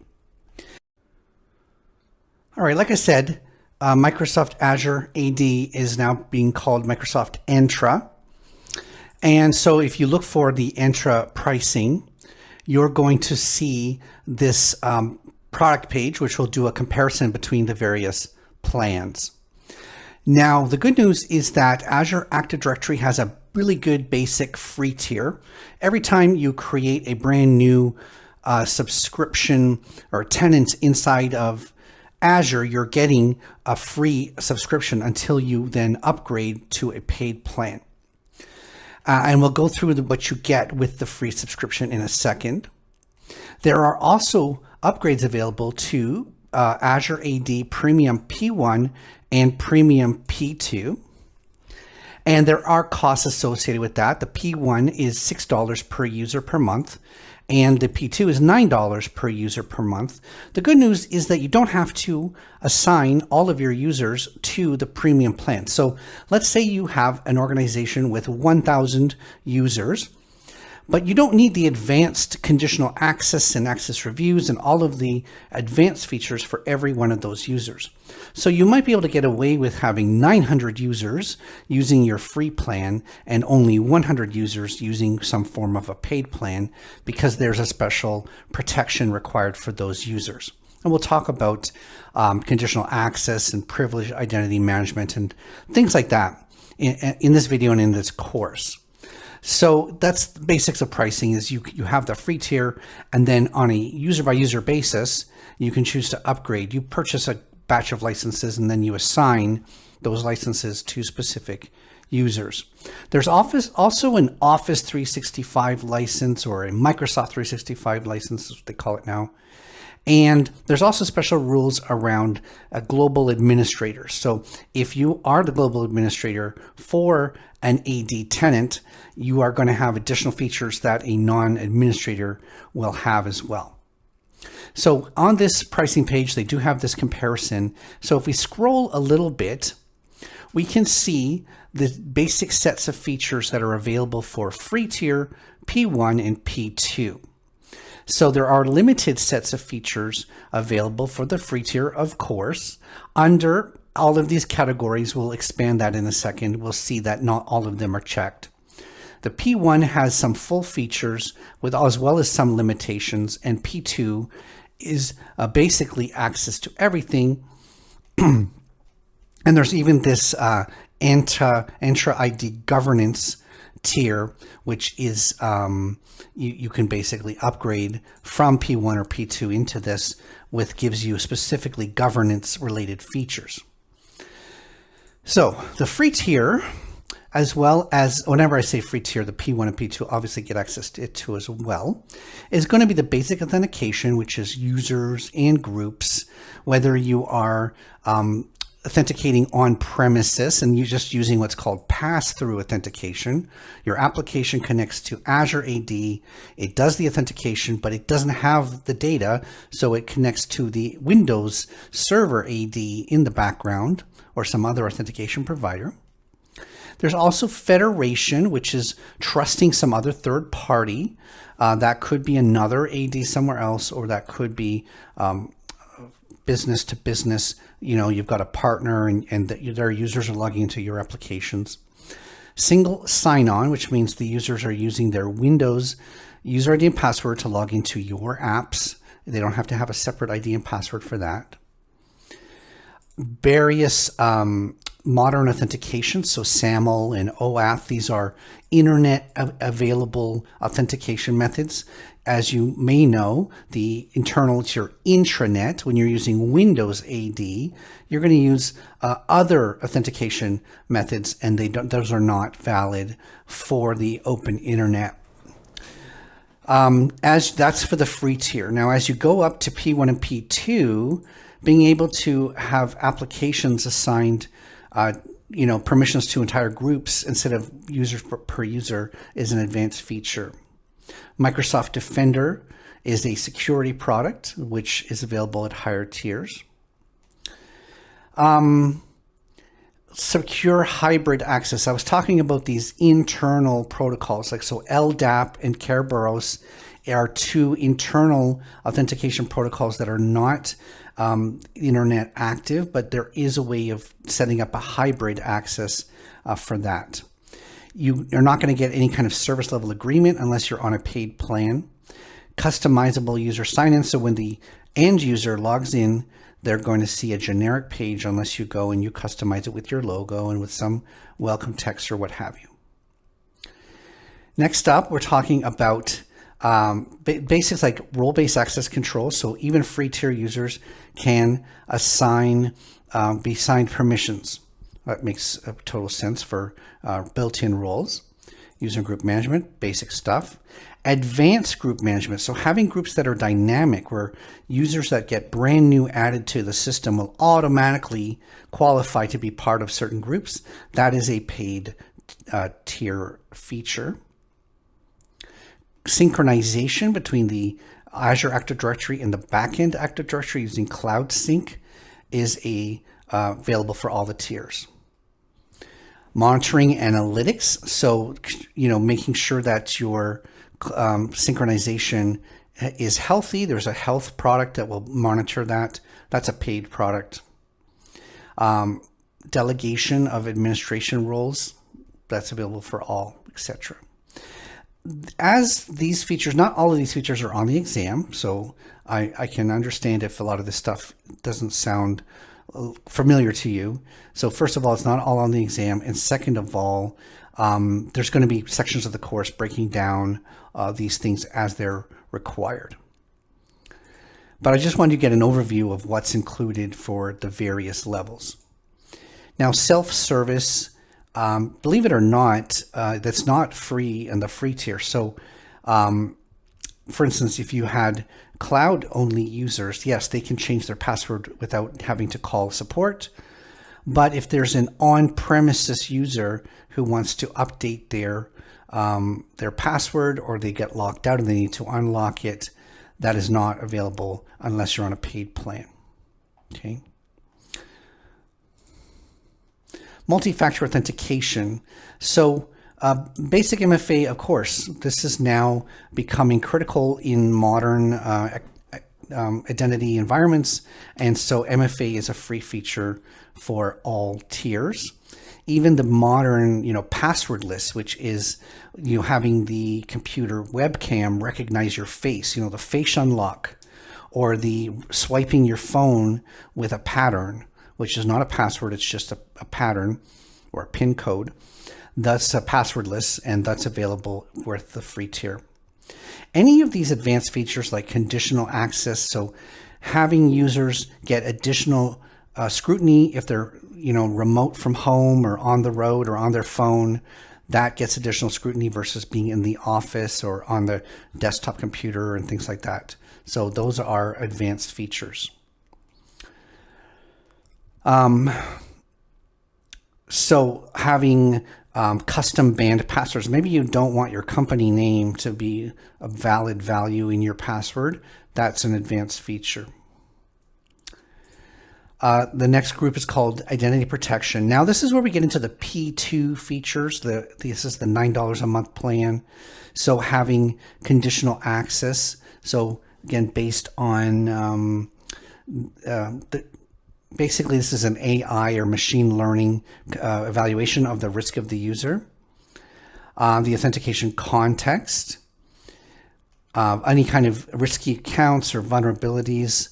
And all the reporting, the security, SIEM connectivity with Sentinel and things like that. Logging and reporting, you get a basic level for free, and you have to pay to get any kind of advanced logging. And finally, this identity governance. So governance is the concept of having a company policy that this technology can then implement. And that's usually done with Azure policy or blueprints or things like that. So some of these things are available for free. The user provisioning for SaaS is free, but any kind of on-premises apps or group provisioning, that requires a paid plan. And some of these features like machine learning access reviews, that's this new governance tier, whereas basic access reviews where you have humans reviewing other humans, that's a P2 feature. So I do recommend that you come to this page, that is the pricing page for Azure AD. It will be relevant to this exam to understand what license is required to access what feature. Don't be surprised. I don't want to violate the NDA or give it away or anything, but don't be surprised if you are asked, you have a free account, the user wants to do this, how do you implement it? And it's a paid feature, so they would have to, step one, upgrade to the paid feature as the prerequisite to doing anything to solve your problem. That is a common question type on this exam. Sorry that this video ran so long, but this is an important thing. I do recommend you come to this page and check out the differences between the licenses. So in this video, we're going to be talking about managing more than one tenant. So we have these concepts of account, tenant, and subscription, and they are three independent things. The account, or the user, is either a person or a program. So it is the email address and the password that you use to log into the Azure portal that makes you a user or an account. Sometimes you have MFA enabled, and that's part of the authentication process as well. Applications can also have a user concept, and that's called a managed identity, where they use identity managed by Active Directory to do their work under the permissions that have been granted to that identity. It's probably bad practice for an application to use a real person's credentials, because as soon as you change the password, it breaks the application. As soon as the person quits their job or is let go, then the application is going to stop working when the account is disabled. So make unique users for your applications called managed identity. A completely separate concept is the tenant. And so the tenant is the organization, it's the business, it's the corporation. Tenants have domain names usually. Either you have one assigned to you or you can assign an existing one to Azure Active Directory. You cannot assign the same domain name to multiple Active Directory tenants. And so if you're going to choose example.com, no other Azure AD account can have that as the domain name. Basically, Azure AD is managing the domain that you provided. And so, as we're saying, you basically have to have a tenant. in order to do anything. In order to log into Azure, do any kind of work, you do require a tenant. Now, the third concept is a subscription. That is the billing arrangement. You can have a free subscription, pay as you go, enterprise agreement. You work with a vendor like a CSP type of arrangement. Many different types of subscriptions that is independent to your tenant, independent to your user. Now, subscriptions can, of course, be assigned to tenants.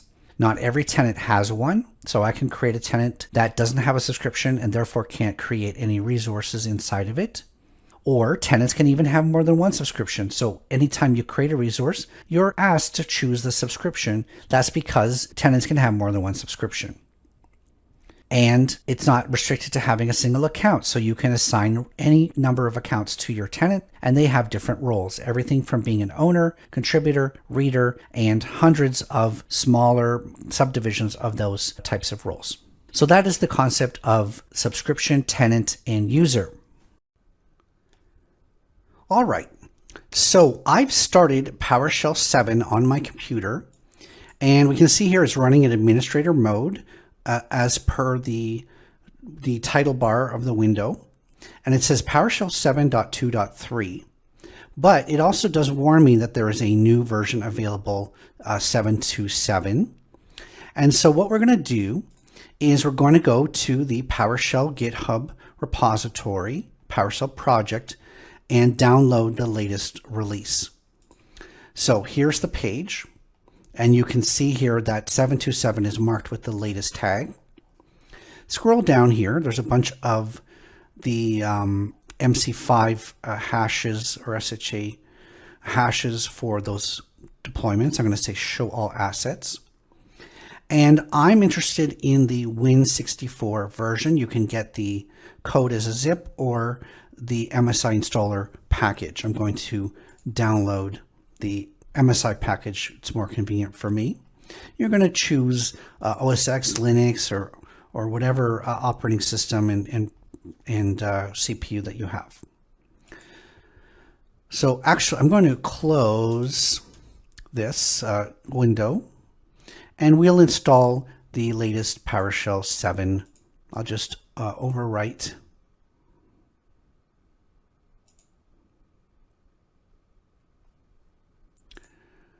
I'm not going to enable the Microsoft update. I guess you can if you want.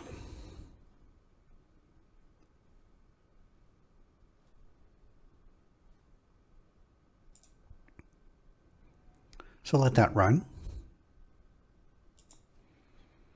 All right, installation succeeded. Now I do want to launch PowerShell as administrator. And I can see that I'm now running 7.2.7. Okay. Now our next step here is to install the AZ modules or to update the existing ones.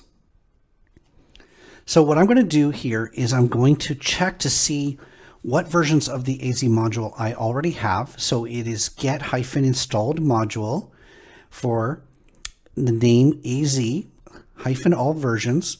I'm going to pipe that through the select object to get only the name and version properties from the results. And you can see here I have about 10 or so past versions. I don't really need to keep them all, but again, I don't think it hurts anything. So I'm going to say install module, name AZ. Remember, we use this allow clobber and we use this force. So I could also specify the repository, but in this case, it will work without it. So I'm going to install the latest AZ to run side by side with these existing versions.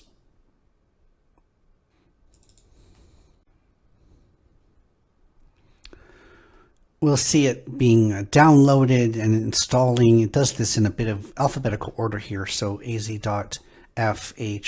it'll go on. So after a couple of minutes, it's done. Let's go back to get installed module to see what got installed after 7.5, and you can see that I'm all the way up at 901, which is the latest AZ module at the time of recording. All right, so I'm going to type clear in order to reset the screen. Now, first thing you need to do here in PowerShell is, again, we're not associated with our account yet. So we have to say connect-az account. And what it's going to do is it's going to pop open a window here. In this case, it's in Chrome, but it could be whatever browser your default is. And it's going to ask you to sign in. Now, I'm already signed into the portal in another window, but it does still ask you anyways. And so you're going to choose your account. You would have to provide user ID, password, two-factor authentication, whatever. Authentication complete. You can return to the application. Now you'll see a couple of messages here in which it's saying that my multi-factor authentication is enabled for a certain tenant, and so I would have to connect AZ account with additional parameters in order to do the multi-factor authentication. But I do have my main tenant, which is the pay-as-you-go subscription, here as my default. So what I can start to do is I can start to control Microsoft Azure through this command line. So as an example, I can say get -az VM, and if I hit enter, it would just return a list of all the virtual machines attached to my account. In this case, I'm going to say AZ web app, and it's going to return all of the web apps in my subscription. And you can see them, it returns this particular type of format here. And this comes out as a list because there's so many columns, but you could have this as a comma separated or tab separated. We saw previously that we had this select object commandlet you could pipe into and say, I only want the name and the location. So PowerShell will allow you to make this in a controllable format, or you could even export as CSV, I believe. It's actually convert to CSV. And if this would be more useful to you, you can do that.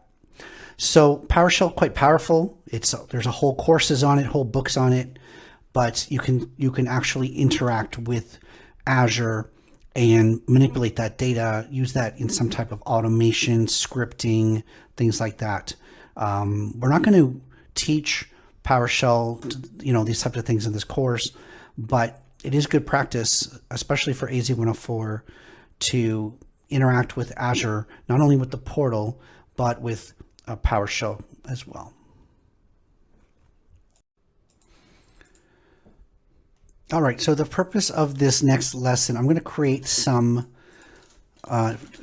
new users. I'm going to create 3 students, and I'm going to create 3 teachers called Student 1, Student 2, Student 3, and Teacher 1, Teacher 2, and Teacher 3. All right. So I have now, I have 3 students and 3 teachers. Now, when you get lots and lots of users, hundreds of users or thousands of users, operating on them becomes tricky. It gets confusing, it's hard to manage. And so Azure AD provides a couple of different ways to operate on users in bulk. One of the ways that is offered is what's called a group. So in Azure AD, a group is a collection of users who have been given specific access permissions to resources in the Azure Cloud Platform. So in my example that I'm just going through, I created 3 students and 3 teachers. What I can do is I can create a student group. It's a security group. So I'm going to call this the student group. And I have to select members for it. So I'm going to go into under no members selected, and I'm going to say student. And I have student 1, student 2, student 3, and I can select them as so. So now I have one security group that contains all of the students. And I'm going to create similarly a teacher group. And I'm going to select teacher 1, 2, and 3. And say create.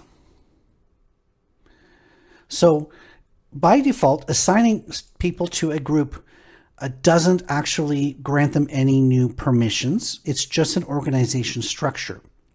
You saw when I created the group that there is an option to allow me to assign roles to the group. And in this way, I could then use the group as a way of assigning permissions. But without that being selected, the group is just an organization structure. Okay. So now I have my groups. Now there's another type of group that's called a dynamic group. We can see here that Microsoft is having some trouble as I'm writing this in terms of their dynamic group membership. But if I create a group and instead of choosing the assigned type. So let's say I create a group called first in the class.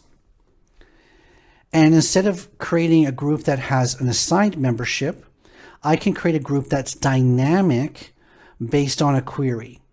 So this is the type of group you could do based on, for instance, people that are in the same department.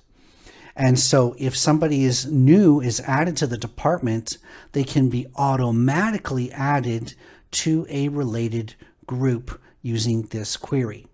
So I'm going to say add dynamic query.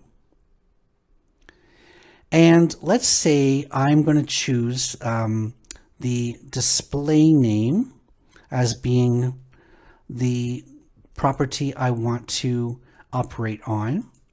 And I'm going to say contains as the operator and say 1. All right.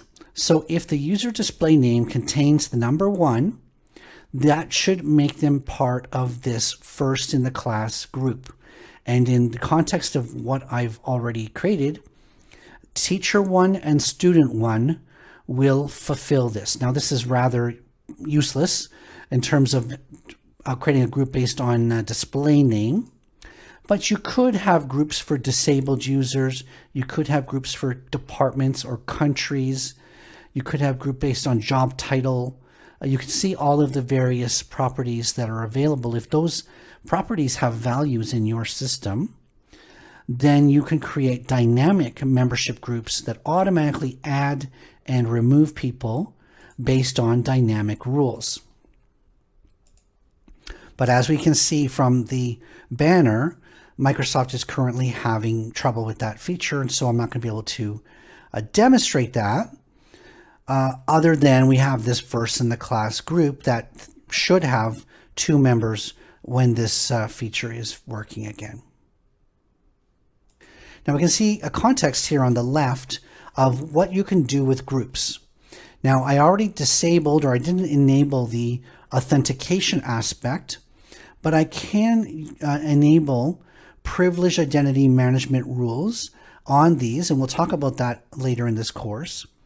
We can do access reviews on a particular group. So let's say we want to review the permissions that students have.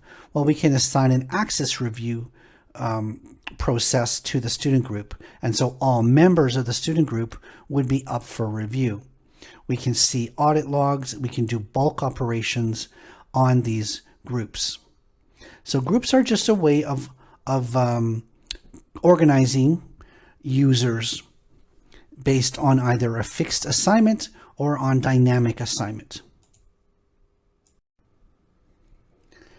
Now, by disabling storage account key access and enabling Azure AD access, there are some immediate implications. We saw when we clicked the disable for storage account key access, what we really did was we've basically broken any access by keys, by shared keys, secured shared access signatures. All of that is immediately denied. So we've now any historical access to this account using storage keys is basically broken by doing this. So don't do this on a production account that has constant access by third-party applications and stuff like that. Now, if I go back to the overview screen here, we should see here, even on this overview screen, that storage account key access is disabled, and therefore the Active Directory access is enabled. We do this through the Access Control IAM tab. Now I can click this View My Access button, and I can see that I have an owner role across the entire subscription, and this is an inherited role. You know, I was obviously able to create the storage account, and I could assign other people permissions on the storage account, so I do have ownership role. But you might be surprised to say and to learn that I do not have access to the contents of the storage account. So currently, even with owner permissions on the storage account itself, I cannot read, upload, delete any of the files contained in the containers, file shares, any of the data in the queues and tables. So the data interaction permissions are separate than the resource permissions. In order to give myself the ability to upload files into the storage account, I'm going to go into Add Role Assignment. Actually, before that, I'm going to go into the, oops.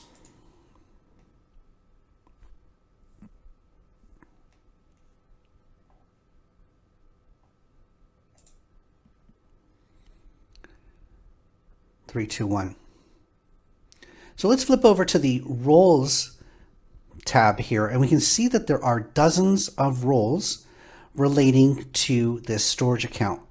Very important point. This is critical to role-based access control. There are basically three types of permissions. There is the reader permission, there's the contributor permission, and there is the owner permission. These are built-in roles. And we can see, I'm going to expand the columns here a little bit. But we can see that the reader permission allows you to view all resources, but does not allow you to make changes. The contributor permission gives you ability to manage resources, but not assign roles. And the owner permission gives you full access to everything, including the ability to assign roles. So reader is read only, contributor is read and write, and owner is granting permissions and includes all of these things. As we scroll through the dozens of permissions relating to storage accounts, we can see a common thread where you've got reader, contributor type roles, monitoring reader, monitoring contributor. The one that's relevant to us here is data blob reader and data blob owner and data blob contributor. Okay, so data blob reader, as it sounds, allows you to get read access to containers and data. The contributor will give you read, write, and delete access to containers and data, and the owner gives you full access to containers and data. So this is what I'm interested in to assign to myself. I actually have to assign myself permissions as a data owner in order to be able to work with containers. So I'm going to go into the Add tab here. I could have also done it if I go back to check access. There is this Add Role Assignment button as well. Two different ways to get there.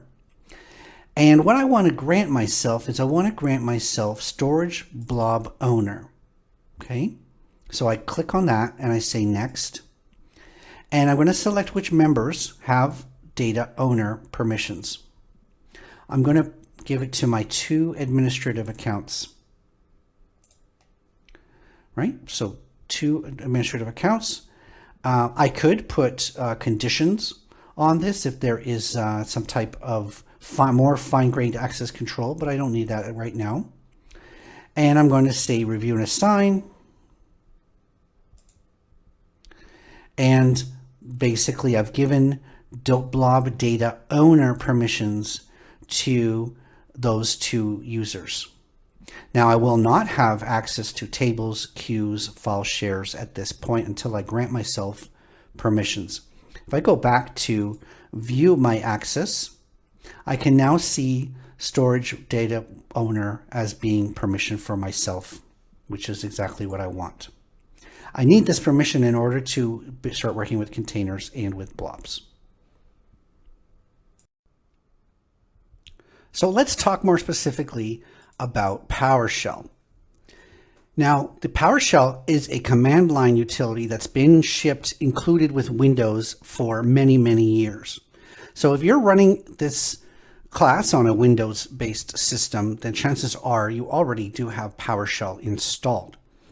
The challenge is that you might have an old version of PowerShell.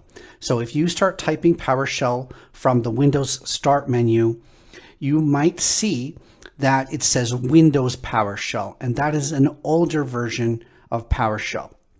In the time since Windows PowerShell was around, Microsoft has created a cross-platform version of PowerShell. It used to be called PowerShell Core, and now it's just called PowerShell.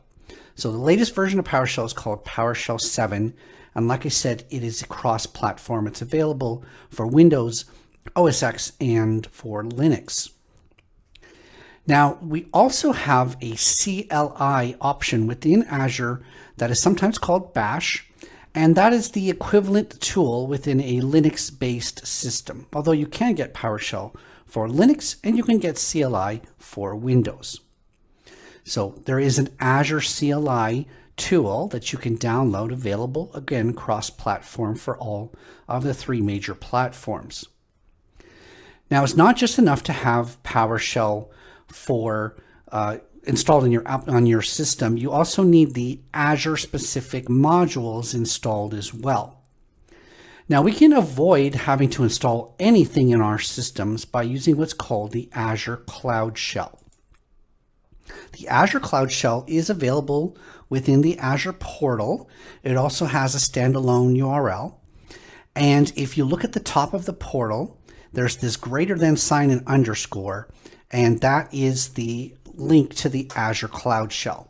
When you click that, a little window will pop up within the portal, and you'll be asked for the first time to create a storage account in which you have to allow the Cloud Shell to have access to the file system.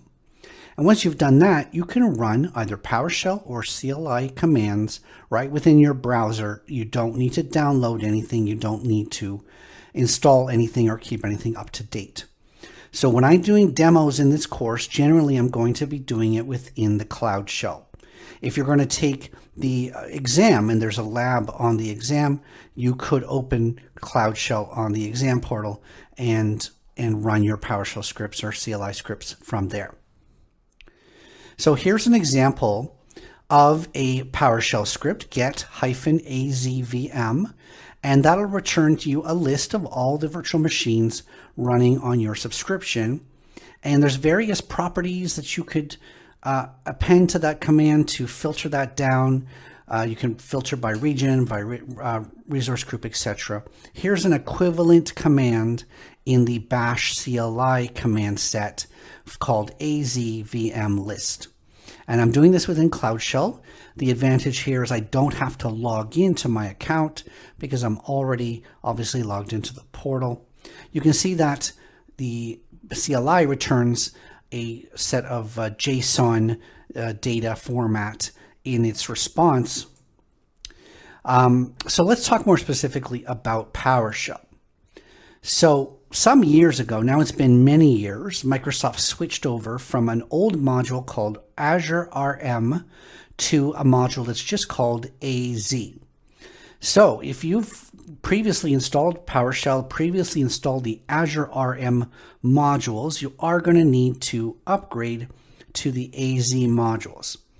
Now, they do not, I think at the time of recording, run side by side. So you can't have a PowerShell instance that supports both Azure RM and AZ.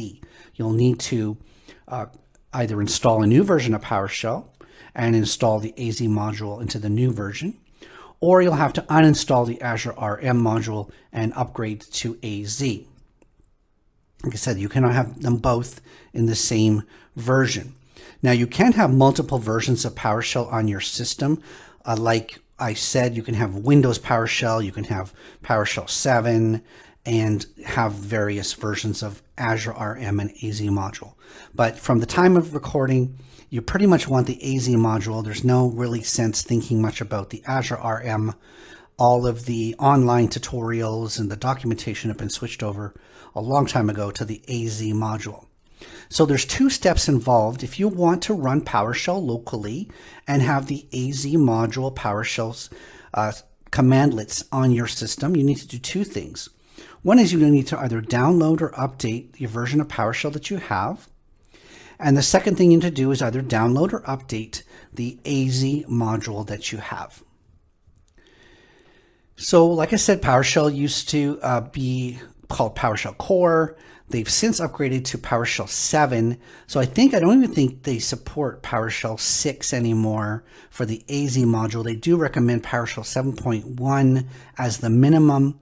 You can see here the latest version at the time of recording, 7.2.7. But of course, they're coming out with new versions. I just saw 7.3 beta. So I wouldn't recommend the beta. I would recommend getting the latest version of PowerShell for your system.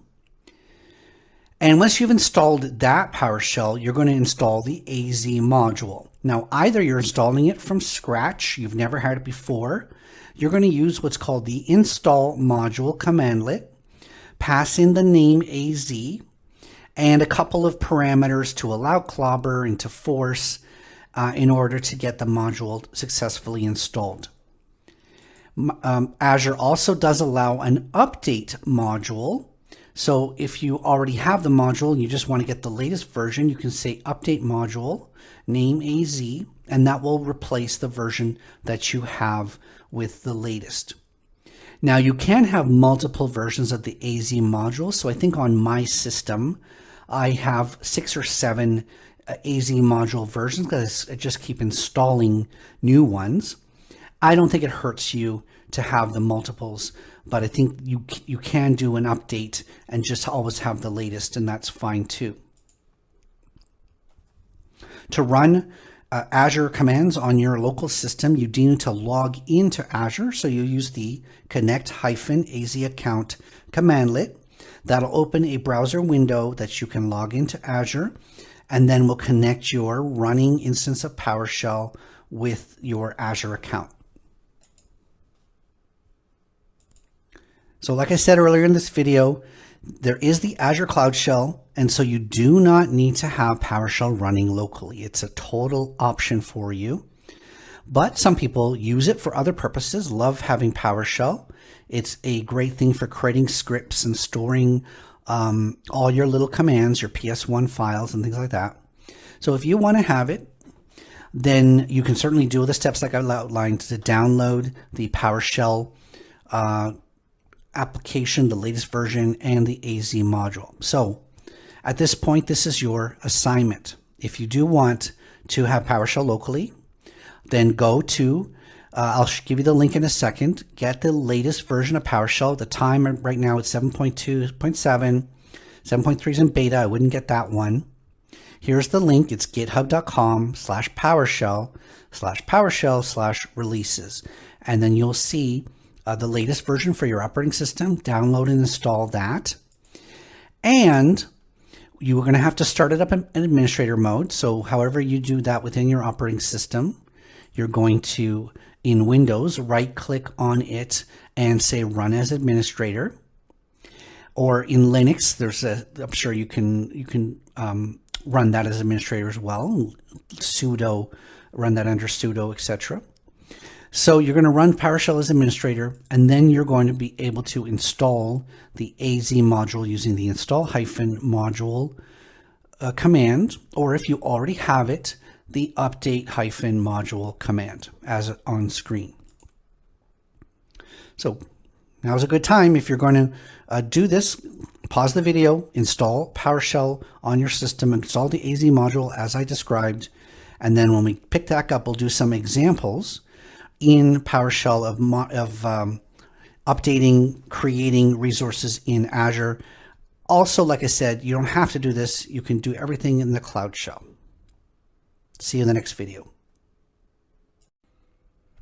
So in this section of the course, and in a couple of sections that follow, we're going to be talking about one of the central topics of this exam, which is Azure Active Directory, which is abbreviated as Azure AD. Now, maybe you are familiar with what Active Directory is, or Windows Active Directory. And so you may have a leg up in understanding the purpose and the functionality of Azure Active Directory. Now, I should say right off the bat that Azure Active Directory is not a duplication or an exact copy of the features of Windows Active Directory. These are two different products, and one is not trumping the other, or it's not getting rid of the other.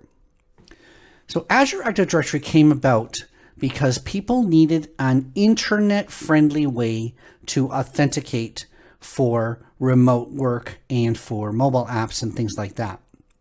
By default, in Windows Active Directory, they sometimes use protocols like LDAP and others for authentication that does not work over the internet. Okay, so these are primarily for internet-friendly protocols that works over TCP, over like even over port 80, things like that. So Azure Active Directory primarily is identity and access management in the cloud. Now, you can integrate Azure Active Directory with Windows Active Directory so that if you already have an existing and complex Windows Active Directory, you don't have to start from scratch for Azure Active Directory. You can set up a synchronization, and we'll talk about that in this course. But what I want you to understand is that this is a cloud-based identity management system. Now, what does that mean? What this means is you could create users within Azure Active Directory, and they can have their own ID and password, and then they can use that ID and password to log into one or more third-party apps and or your own custom apps over the internet.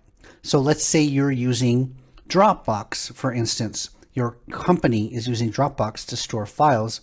Dropbox has an integration with Azure Active Directory so that people can use their company's credentials, the same user ID and password that they use to log into their desktop at work or their laptop at home. They can use those same credentials to log into Dropbox.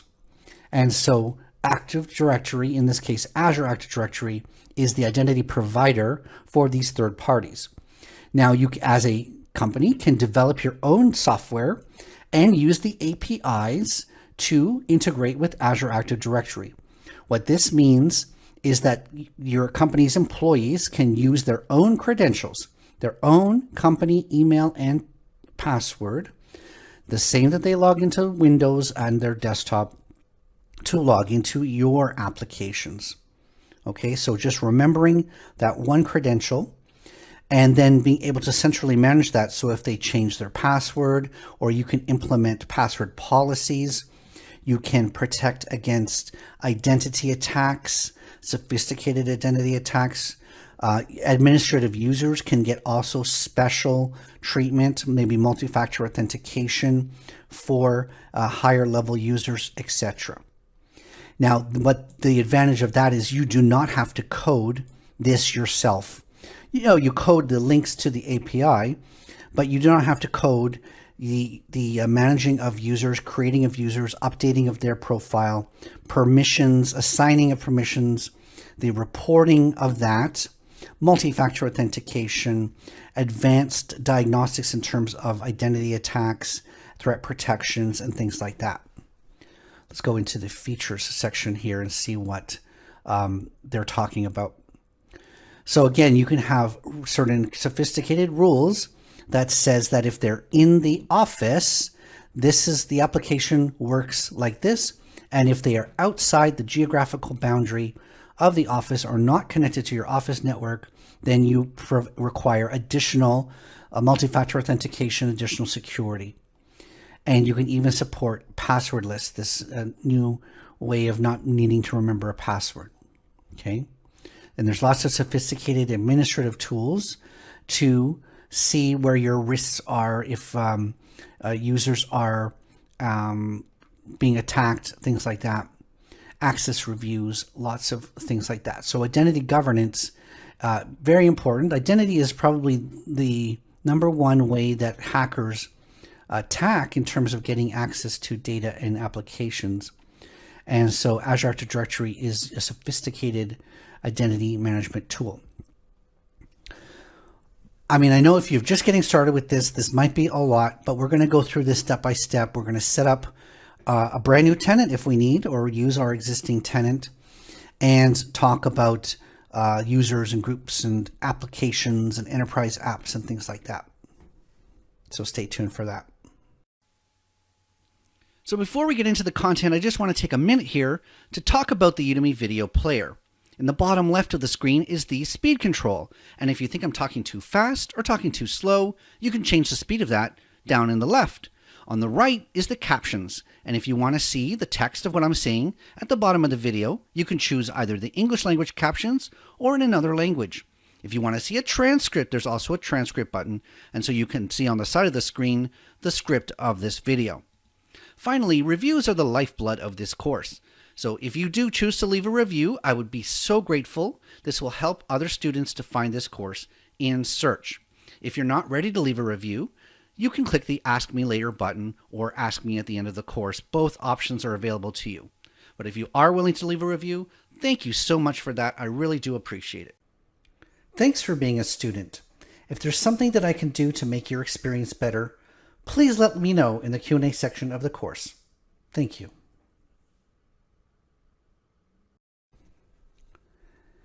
Now, given that Azure Active Directory can handle hundreds of thousands of users and groups and devices and other things like this, we're definitely dealing with a lot of data. And so Microsoft has added what are called bulk operations features to a lot of their screens. So for instance, it would be tedious if you had to create 2,500 student accounts.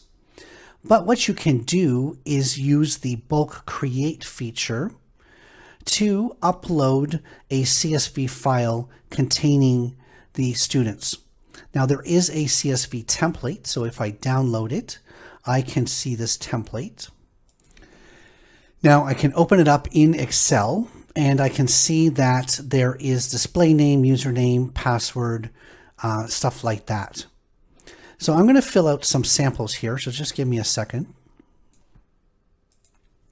All right, so I have created 10 additional students in this CSV format, filled out some basic information, even gave the usage location.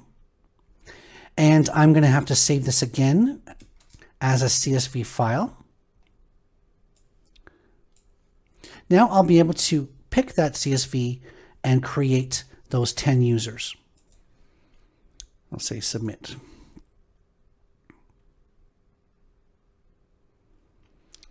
Click here to view the status.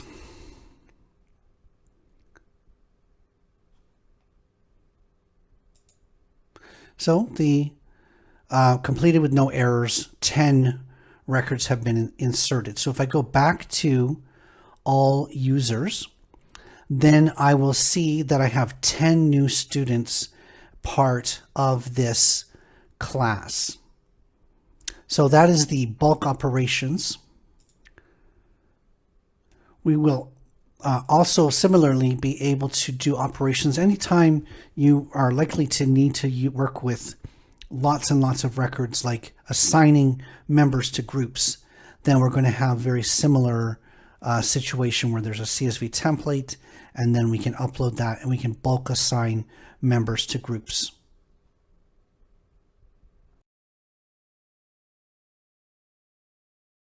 So the first term is a virtual machine. Now, you hopefully have heard this before, but what exactly is it? It is either a Windows or a Linux operating system. It is a server that you can control. You can remote desktop into it or SSH into it. It looks and acts and behaves just like a real server.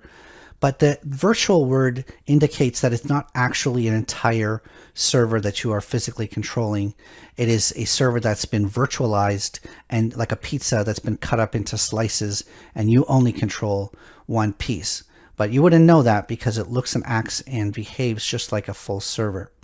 Virtual machines must be on a virtual network, and they can be arranged in certain types of availability sets or put behind load balancers. You can physically distribute your virtual machines in a way that you've designed. Since you do have full control over the virtual machine, that means you can remote into it using RDP or SSH, install software, change configurations. You're also responsible for that operating system, and so you have to keep the patches, security patches installed, and make sure you've scheduled updates and reboots and stuff like that. Virtual machines can create it very quickly. Within 3 or 4 minutes, you can have a VM running. So you can have an idea at 2 o'clock in the afternoon, and by 2:15, you'll be remote desktoped into that virtual machine starting to work on your idea. Now, like I said, virtual machine is a foundation on top of which other compute services provide services. So when you get a Kubernetes container, you're actually working with virtual machines under the hood. Kubernetes is just an abstraction. It's an orchestration layer on top. Same with virtual machine scale sets. It's basically a way for you to have a load balancer and some multiple virtual machines and auto scaling rules using all the basics of that, as well as batch and service fabric. Now, a completely different paradigm to a virtual machine is what's called an app service or a web app, right? So these are basically a platform as a service. Now, you do get your choice of Windows or Linux as well, but you're not controlling those operating systems. So you can choose the Windows OS, but you don't get a say in terms of exactly what version of Windows and when security patches are applied, etc. These are fully managed servers, and you don't have remote access into them. Now, as fully managed servers, what you do have access to are the applications that you can install on them. And Microsoft gives you a few core programming languages, such as the .NET languages, Java, Ruby, PHP, that you can write your code in and install them as app services. These are known as developer-friendly service. So basically it integrates into Visual Studio, one-click publish, continuous integration available. It has integrations with GitHub. You can use things like deployment slots and lots of different benefits as app services above a virtual machine. Not to mention the fact you're not managing the hardware or the operating system underneath it.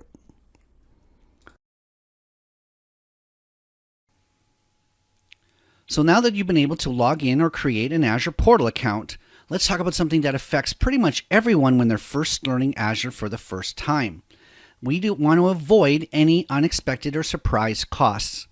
Now, if you have an Azure free account, then you don't really have anything to worry about because Azure's giving you some free credits, and then at the end of the free credits, the resources will be shut down and you have to make a choice to go into a pay-as-you-go plan. Otherwise, you can't continue to use Azure. Now, after the 30 days and you make the choice, you will have a pay-as-you-go plan, pretty much. How do you know? Now, we're logged into the portal and we're in the home screen. You can see the home screen is underneath this hamburger menu here. And I'm going to click on subscriptions. And we can see the subscription name. The default is pay-as-you-go, but you can rename that to something that's more useful if you've got multiple accounts. Again, if it says free, then you don't have anything to worry about here. But if it says pay-as-you-go, let's continue on. Now you can see that I've already incurred 28 cents of costs this month, and that's not very much, obviously, but it is more than zero. And we'd have to figure out what's the 28 cents, where's it coming from, do we need to delete it, or what? Now if we go into the subscription by clicking it, we can see that in the month of October and November, I accumulated $68 in costs. And I can almost guarantee you that what happened here was that I created some resources and then I forgot about it and I came back a couple days later and realized they were still running. This is so common. It happens to pretty much almost everyone who's got a pay-as-you-go plan. Now what we're going to want to do is we're going to want to create a budget. So on the left side of the screen, there's under cost management, it says budgets. Now by default, I don't have any budgets. What we're going to want to do is create our first budget. So we're going to say add. Now we can say what the scope is of this budget. Now we do want this first budget to affect our entire subscription. And so the default being the subscription is fine. But if we want to limit the budget scope to only a particular resource group or a particular resource even, we can then navigate down into this resource group and I can say this resource group here, I want to put the budget on there. But again, I'm pretty happy with the subscription level budget right now. We have to give it a name, so call this new budget. And the name cannot contain spaces. Now, at what period do we want the budget to affect? Maybe just the billing month or the calendar month or the quarter, etc. So billing month is just fine. Budgets expire, and so this budget's going to run for another 2 years. Let's leave it like that. Now, it does look back upon my history and make a suggestion in terms of what would be a good budget. In this case, it's suggesting $8. Now, that's probably a little bit low, but let's say I really do want to be notified when the spending hits 20. That would be like a significant number for me. So I'm going to put in a number in there. Now, you might want this to say 1, right? The budget could very well be anytime there's a cost you want to be notified. In this case, I'll let it go up to about $20. Now, it's important to keep in mind what's going to happen when this budget is hit. Well, it's not going to be necessarily what you expect. The budget doesn't stop running once it reaches the budget limit. It actually just alerts you. So we can say, give it a condition that says when 100% of the budget has been spent, which in my case is $20, I can just have it alert me by email. So I can enter my email address here and it will actually just send me an email when this budget is hit and I can say create. And so now at least I get notifications when the budget hits $20 every month. This is very important to set up because I believe it's happened to almost everybody who's worked with Azure where you accidentally start up a resource and you forget about it and suddenly 2 days later $100 has been spent. So the next requirement of the exam says to interpret access assignments. Now, there's a couple of ways that we can look at the way that others have access to our resources. One way you can do it is to go into the resource, in this case, the production resource group. Go into access control and under role assignments. And we can see a list of all the people and applications that have access to this resource group. Okay. So you can see that as the owner, I got the owner of the subscription. I've inherited access to this resource group. Remember we assigned reader access to 3 of the students, and we've assigned this blob data contributor without delete custom role to those same 3 students. And we can sort of see that here. Another way to see what an individual has access to is to go into Azure AD, go into users, pick the user, and there are 2 types of roles. Remember, we've been talking about this course. There's Azure AD roles, and so these are the administrative roles for your Azure AD, and there's none. And then there's the Azure roles, and there's 2 different menus to view the assignments on that. And so we can see that this user, student 1, has reader access to the production VMs resource group, contributor access to the development VMs resource group, and again, the storage blob data contributor without delete access at the subscription level. So these are the scopes, and these are the roles that have been assigned to this individual. We can go back here. We can pick one of the teachers. We can see that the teacher has been given both help desk and password roles. at this, in terms of this, the password resource has been deleted. I'm not sure why the assignment is still there. We can easily remove that particular assignment. So he has help desk role to Azure AD. And if we go into the Azure roles, we can see that they've got data reader access to this entire storage account. So that is how we interpret access assignments within Microsoft Azure portal. All right, so now that we've got ownership permissions over the data, right? So the data permissions are separate from the resource permissions. We can go into the blob storage containers, create a new container, call it my first private container. And that was successful. We go into the container and we should be able to see that authentication method says that the authentication method is AD user. Now, if we had both AD user and access key permissions, we could switch back and forth between them. But remember, we disabled access key permissions, so this isn't going to be able to help us. If you are seeing a red box here with some permissions error, it may be that you didn't assign the data owner permissions to the user that you're using. So that's probably the most likely reason for an error. But in this case, I have the right permissions. I can say upload. I'm going to upload an image here, a JPEG file, PNG file to the account. And so we've successfully been able to interact with this storage account. Now, don't forget that the traditional methods of interacting with this are no longer working. This SAS option, we don't have storage account keys. Anyone who wants to access this image requires Azure AD level permissions. Now, this may be a good time to talk about permission scope. I can actually assign permissions only to this container. Let's say I create a second container called second. So I have my first and I have second.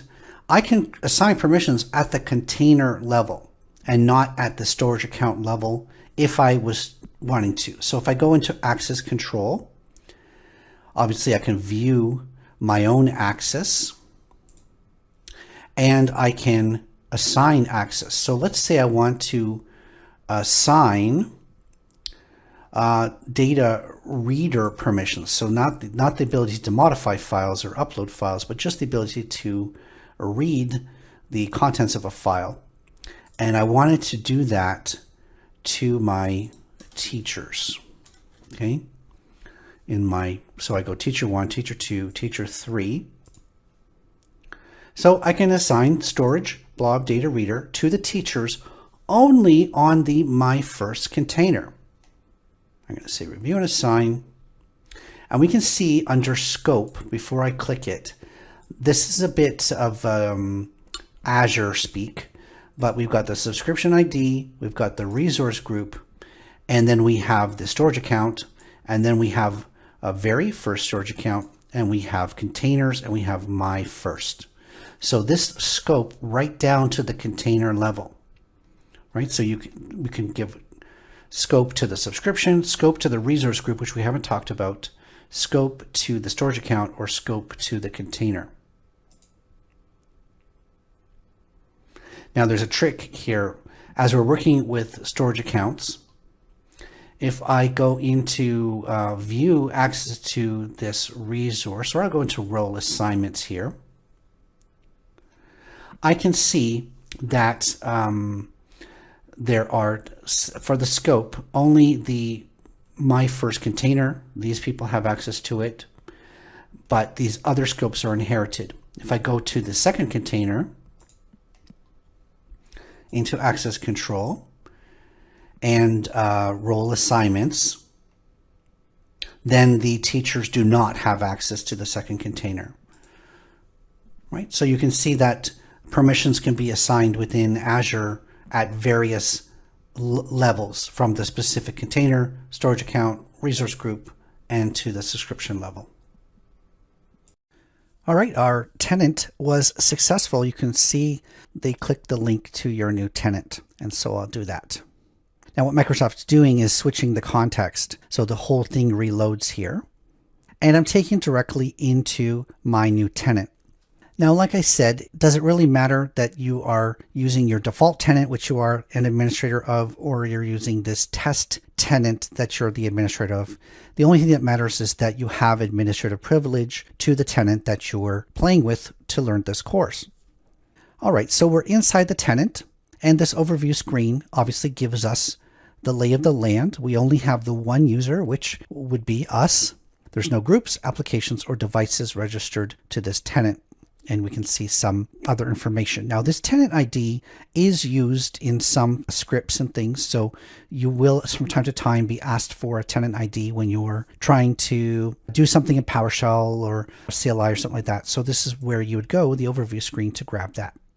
You can see that I am on the free license of Azure AD, and at some point we're going to get into using features of Azure AD that requires a premium license. So the free license does have some limitations. I won't talk about them right this second, but soon enough we'll talk about the reasons to pay for Azure AD. Now, Active Directory in Azure is basically, like I said, it's an identity service, and the main purpose is to manage users. If I go under the Users tab, you can see that I am the only user. My type is member, which means that I'm not an external user. I am a proper user. If I click on this, I can see that there's no information on me. There's no name or title, but I could have various informations on me. The real thing that I'm interested in at this point is my role. I'm the only user of this. I created it, and my role is as of Global Administrator. So Global Administrator is the top level security role within an Azure AD context. That means I can create any user, any group. I've got full and unlimited permissions, and I can create users that also have permissions. Okay, it's a built-in role. Now, later on in this course, we should be talking about custom roles, and so being able to create your own hybrid type of administrator that has access to some things and not others. That would be a custom role. This is a built-in role. All of your Azure AD tenants must have one global administrator. You can have more than one, but you can't have less than one. So it looks like our tenant was created successfully here. The last thing that I'm going to talk about in this video is the concept of switching tenants. So right now I'm logged in as myself, and everything that I do is under this dev tenant. Like we saw before, there's no subscription for this tenant, and so I can't create resources. I can go back into Azure Active Directory. I can create users, groups, and all of these things. Now, what if I wanted to switch back to my original tenant, or in your case, you want to switch to the tenant from the tenant that you are the global administrator back to your company's tenant where you may just be less of an administrator or a user. So as you saw, this gear icon says manage tenants, and I can choose one of these tenants and just say switch. That would certainly, again, reset my context here, and everything I'll be doing is from my default directory in this case. There's another way to do this. If you go to your profile picture, which could be gray ghost in the top right, there is a switch directory link, and then you're given a list of favorites, and so you can see the stars here where I've set some as my favorite. Or you can go under all directories, and you can then switch tenants through that method as well. So it makes it very straightforward and simple to switch between tenants if you've got, again, some users and groups over here and some users over there, your role being different in each, etc. So very straightforward to switch tenants. So going forward, like I said, you want to be in the tenant that you are the administrator so that you can go through and do some of these things. In the next video, we're going to jump into the requirements of the exam again, into managing roles, domains, and things like that. So come back for that. Now, it's entirely possible that the roles listed here are not granular enough for you, or maybe there's certain permissions that aren't included that you would like to be included, or permissions that are included that you don't want to be included. So Microsoft has obviously created these 50 or 60 roles for you to choose from, but maybe it's not great for your circumstance. So there is this thing called custom roles. You have to be a Azure Premium P1 or P2 level in order to get access to custom roles. But basically what you can do is get right down into these super granular permissions and then be able to pick and choose. Actually, what I didn't ever show you was that if you look at these roles that have, let me just expand the names a little bit. If we go back to storage blob data contributor as an example, and I say view, this gives you an example of there are actually 6 permissions that are low-level permissions that are part of this role. Okay, and if I switch over to the JSON view, we can see here that there are these types of permissions: delete, read, write on containers, and move and add and things like that.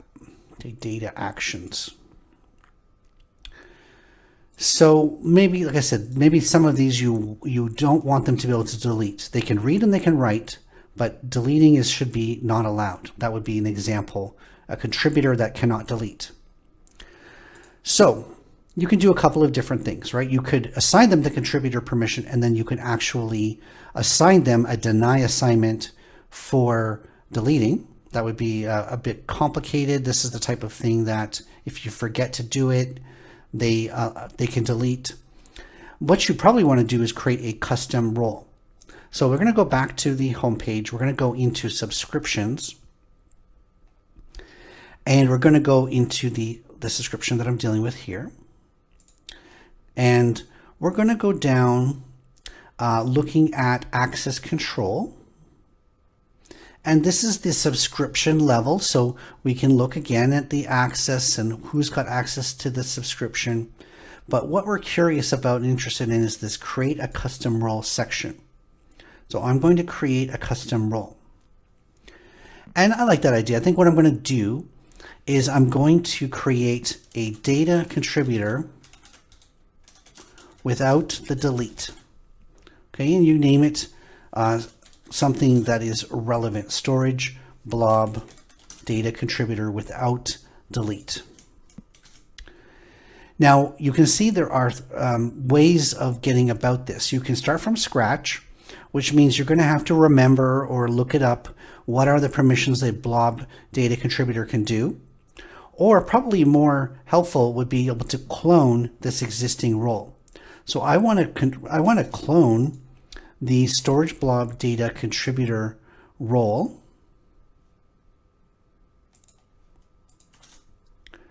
I'm going to select it. So I'm going to start off by basically editing an existing role. That's probably maybe the easiest way to start. But what you're going to find when you get to some of the higher level permissions, like the owner permission is very simple. It's only got 3 assignments, and if you want to come back on the owner permission, it'll be a little bit more difficult. But at the contributor level, and we can see here, these are the permissions that are contained within this. We saw this in the JSON just a second ago. There are 4 action permissions and 5 data action permissions.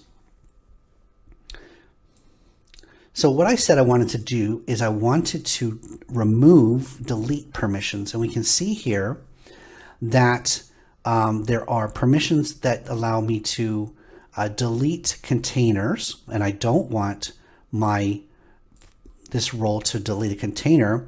And there's also deleting of the individual blobs, and so I don't want to delete the individual blobs.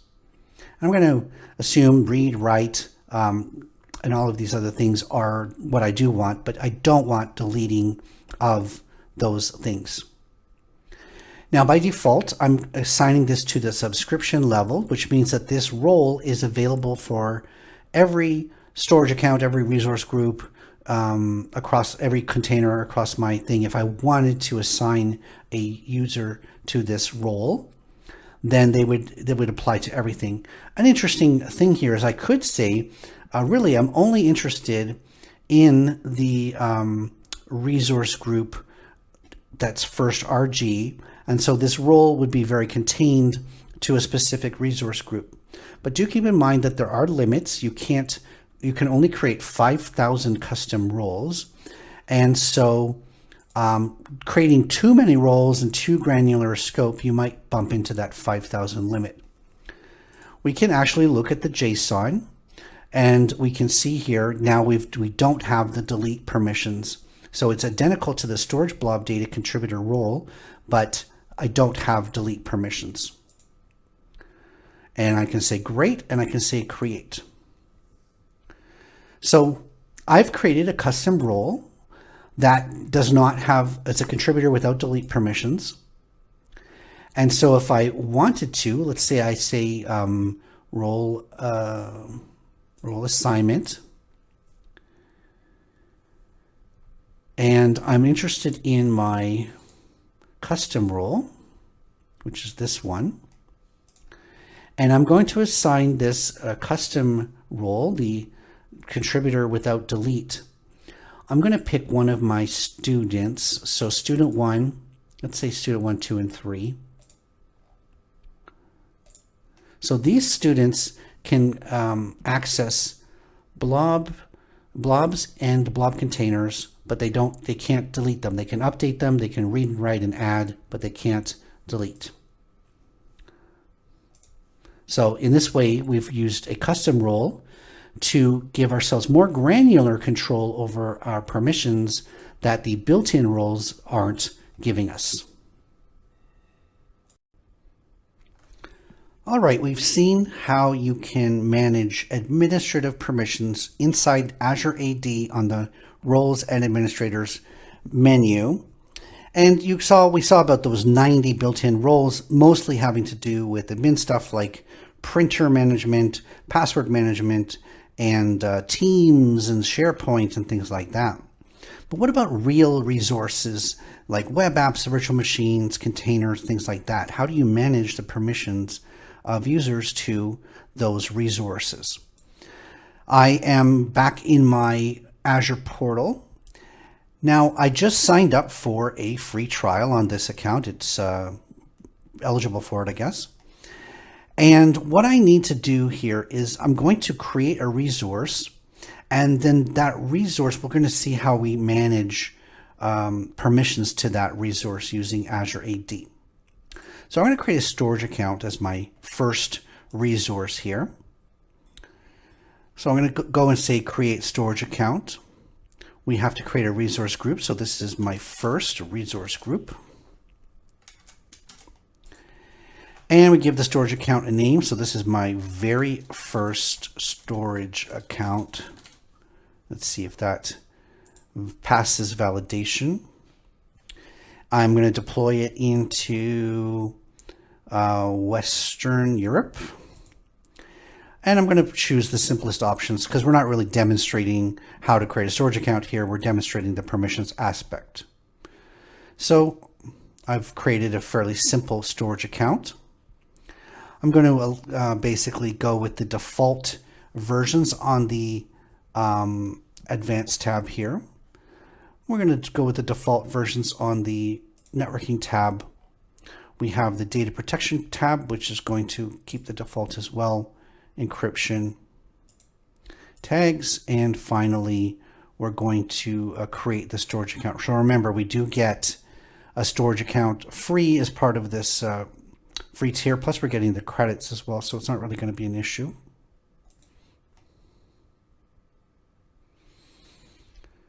Now I did miss, I guess, on the Advanced tab that that we do have AD authorization as one of the options, and we can enable this after the fact. So we're going to leave this disabled, go back to the review screen, and say create here.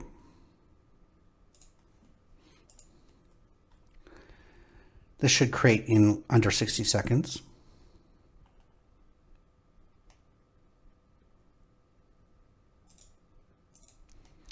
We can see that the storage account was created in 30 seconds. So pretty good. I'm going to say go to resource. Now, by default, because I didn't change the settings in the creation, storage accounts are secured by access keys. So this is an example of claims-based access control, or CBAC. If I have this security key, then I have the ability to have administrative permissions to this storage account. So anyone, anywhere in the world who has access to this key has access to this storage account if I've got public networking enabled, which I do. If you turn off public networking, then it's just an internal to Azure, and anyone internal to Azure would have access to the account with that key. So obviously claims-based control is convenient, but not always entirely safe. So what we might want to do is have this storage account secured by Azure Active Directory instead of the keys. So we're going to flip down to the settings here under configuration. And we're going to enable Azure Active Directory authorization. And this allows the role-based access control to be the security for this particular account. And at the same time, if we wanted to, we can disable the storage account key type of access. So disabling claims-based access control and enabling Azure AD control. That's one way to configure this. So the next concept within Azure AD that we'll talk about is the concept of a device. Now this might seem strange. We're talking about users and groups and roles, but what's a device? Well, devices represent and manage the physical devices used by users that access organizations' resources. So if you're logging into your applications from your work computer inside the office, well, that would be represented in here as a device. If you're working from home or working from your phone or from another device, as long as you're authenticating through Azure, that will be listed as a device. Now, in my example here, I don't have any devices that are managed. They're all unmanaged devices. So what does it mean that a device is managed? Well, a managed device, you could have certain minimum standards in terms of encryption, password requirements, that you have to have an antivirus running or malware protection. You can set certain organizational standards and say that only devices that meet these standards can access this application. The devices are also used in some of the other security features, such as conditional access. So we haven't talked about conditional access yet, but conditional access allows you to restrict access to your applications based on a number of factors. It could be the geographical location of the user. It could be that they're using a pre-approved device. So let's say the person is logging into your network using their company laptop, and you know that it's their company laptop, and it follows all of the minimum standards for versioning, security, encryption, all of those things. Well, then you can not require multi-factor authentication if that person is using that registered device. But if they're using their home laptop and it doesn't meet those standards, then you can ensure that you can enable multi-factor authentication. So conditional access allows you to have certain rules based on certain features. And so the devices that people use can be sets of those features. So here's an example of, again, these are the devices that are associated with this tenant. And they're all happen to be Windows devices. And we can see various information about the OS, the name of the device, what OS version that they're running, which user is using the device, when it was registered, and when the last activity was observed. Right now, these are all unmanaged devices. If I wanted to, I could select my computer and, well, for instance, in this particular case, I can disable the device altogether. Now we can see a limited set of settings here, the main one under the device settings. So right off the bat, we can basically allow users or deny them the ability to even join their devices. We can require multi-factor authentication in order for the device to be registered or joined, and maximum number of devices per user here. Okay, we can even manage BitLocker keys within Azure AD. So it's a pretty simple setting, just a tracking of the devices people are using to access your applications, and then being able to restrict access, block access, or even require multi-factor authentication using the conditional access feature, which we haven't talked about, based on whether they're using a recognized device or not. So since I'm unable to update this tenant to AD free, I've been forced to pay for Azure Premium P2. The way that I did that was I went into the Microsoft Admin Center, and there's a way of basically purchasing products. You can say add more products in this marketplace. Go under all products and look under security. And then you can see all the different options, including the P1 option and the P2 option. Now, I've already gone through the process. I purchased the P2 option. Okay. Now, the challenge I have here is that the tenant that I used to purchase it is not the same tenant that we've been using to demonstrate this. This is my business Little Oliver Consulting tenant. So what I've done here is I'm going to have to switch from the default directory to my Little Oliver Consulting tenant. I added this user, my scottscourse@outlook.com user, to the tenant as a global administrator. And so if I say switch, fingers crossed, I, as a user, don't have to re-log in under any new identity, but I do have global administrator access to an Azure AD Premium P2 tenant. And right now I'm paying for this access, but it's worth it, obviously, in order to be able to demonstrate to you all of the various things you can do under premium subscription for Azure AD. So just to keep in mind, I've switched to a new tenant. Hopefully yours is much simpler than this, but in case you're wondering, once your free trial is over, how do you switch to Premium P2?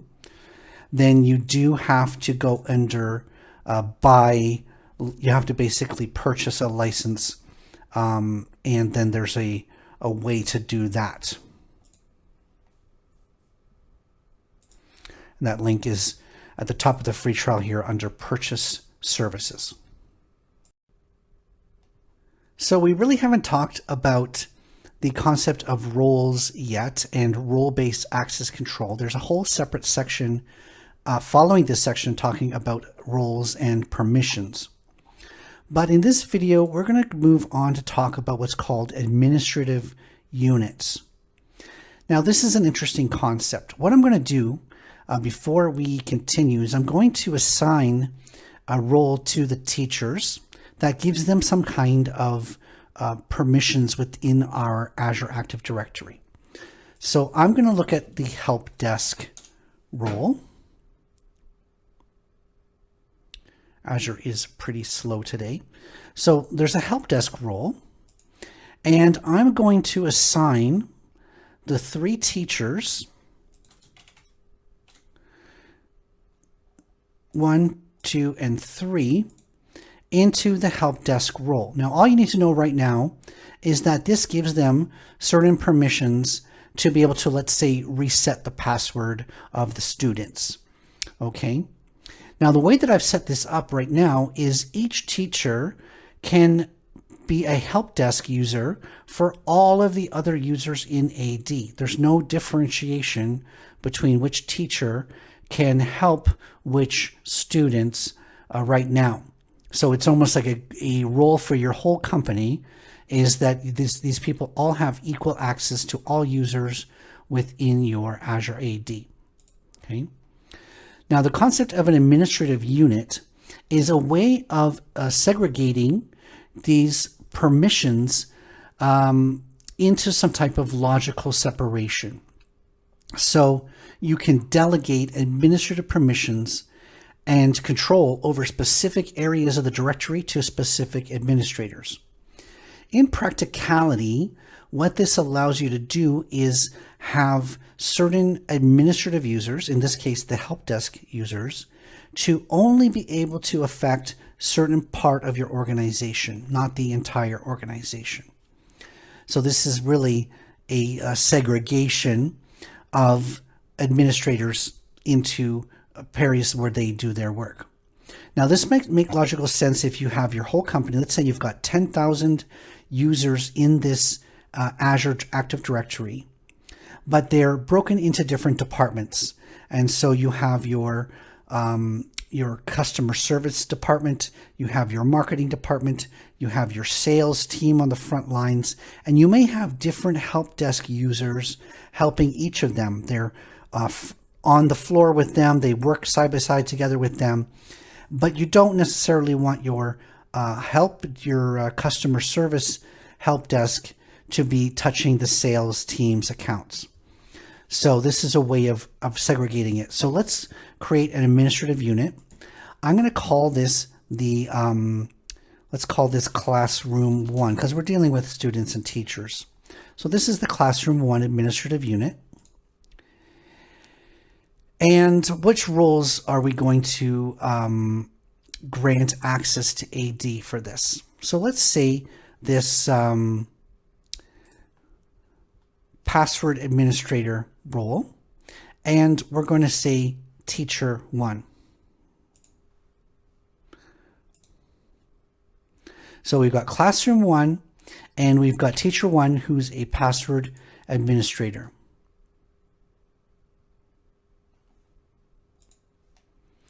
Now, Classroom 1 exists and teacher is the password administrator for Classroom 1, but Classroom 1 doesn't have any members. So I'm going to put student 1 in Classroom 1.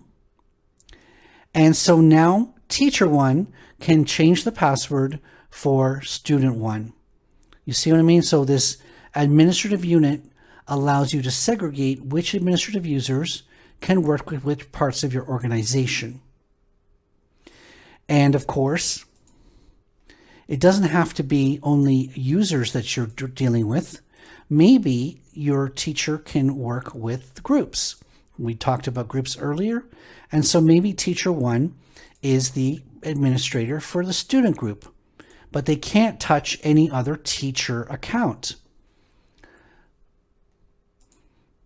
So hopefully you can see that administrative units allows you to segregate your Active Directory such that certain administrators only have permissions to work on certain areas. So I've previously mentioned in this course that for the Azure free tier users, if they were to have problems with their user ID and password, they would need to contact someone in your organization, an administrative user, to be able to reset their password. And so you would have to come in here and say reset password, and then they'd be able to make progress. For administrative users, Microsoft already enforces this multi-factor authentication for one, and that means that self-service password reset would be available for administrative users already. So what is self-service password reset? Well, if we go into our Active Directory tenant and we go under Manage and we go under Password Reset, we'll see a fairly simple screen that allows us to choose whether we allow users to reset their own passwords. By default, it's set to none, so users are not allowed to set their own passwords. You can select specific groups. Now, this is a use of groups here. We can say that teachers are allowed to reset their own password, or we can enable it for everyone. And once again, you're going to need licenses for people who fall into this group. I'm going to cancel out that. Now we can read this blue text here that says this applies only to end users. Admins are always enabled for self-service password reset and are already required to use two-factor authentication to reset their password. So in actual fact, I only have one license. I've assigned it to an admin user, and so this doesn't really apply. But let's say I could set that to all. If I ever do get more licenses, those users could reset their password. So how this works is when a user is prompted, let's say you're using Azure Active Directory as the login front end to your application, and they're presented with the Azure Active Directory login screen, and they can't remember their password. Then they should be able to say forgot password. It's a quite common feature from login screens. And then they'll be taken through a process of verifying their identity and then being able to modify their password. Now, I did mention before that sometimes the users are synchronized with your on-premises Active Directory through a process called AD Connect. And so you have an option, and we'll talk about AD Connect, I think, later on, but you have an option when setting up AD Connect to do the password pushback. So when they do update their password, if they are a on-premises user, having those passwords passed back through to the main AD is an option if you do set up AD Cloud Sync or AD synchronization. Anyway, so self-service password reset allows users to reset their passwords without requiring the help of a user. And if the user, you could even have a password policy where the password expires after nine months or 6 months, and then they can go through and reset their password without having to contact phone support. And they must go through multi-factor authentication in order to reset their password. So you'll remember when we created this tenant that we basically had to choose a tenant name, and that tenant name goes as part of the fully qualified domain name for the tenant. And you might think, well, what's the implication of this? Like, where does this domain come into play? Well, yeah, there's going to be some internal code when you need to access your Active Directory in a program in order to do authentication of users. Nobody's going to see the domain that's being connected to. But what does happen is when you go to try to add a user to your domain, and you want to say, okay, let's start adding native users part of my organization. So I want to add, Joe Smith as being a user. Well, the only domain we have available to us is this default domain, mydevtenants.sc300.onmicrosoft.com in my case. And there are no other domains, and I cannot specify one. So if your company is example.com and your user is joesmith@example.com, you can't set this up without configuring Active Directory for the domain. And so in this video, we're going to add your company's domain as a custom domain to your tenant. We're going to get out of the user space and go back up here. Now, right under Manage, we see a custom domain names option. And the default domain is here, but let's say we want to add our company domain. In my case, it's getcloudskills.com. Now, I'm using a domain that I have control of because then we're going to have to validate that we own the domain, and we'll go through that process.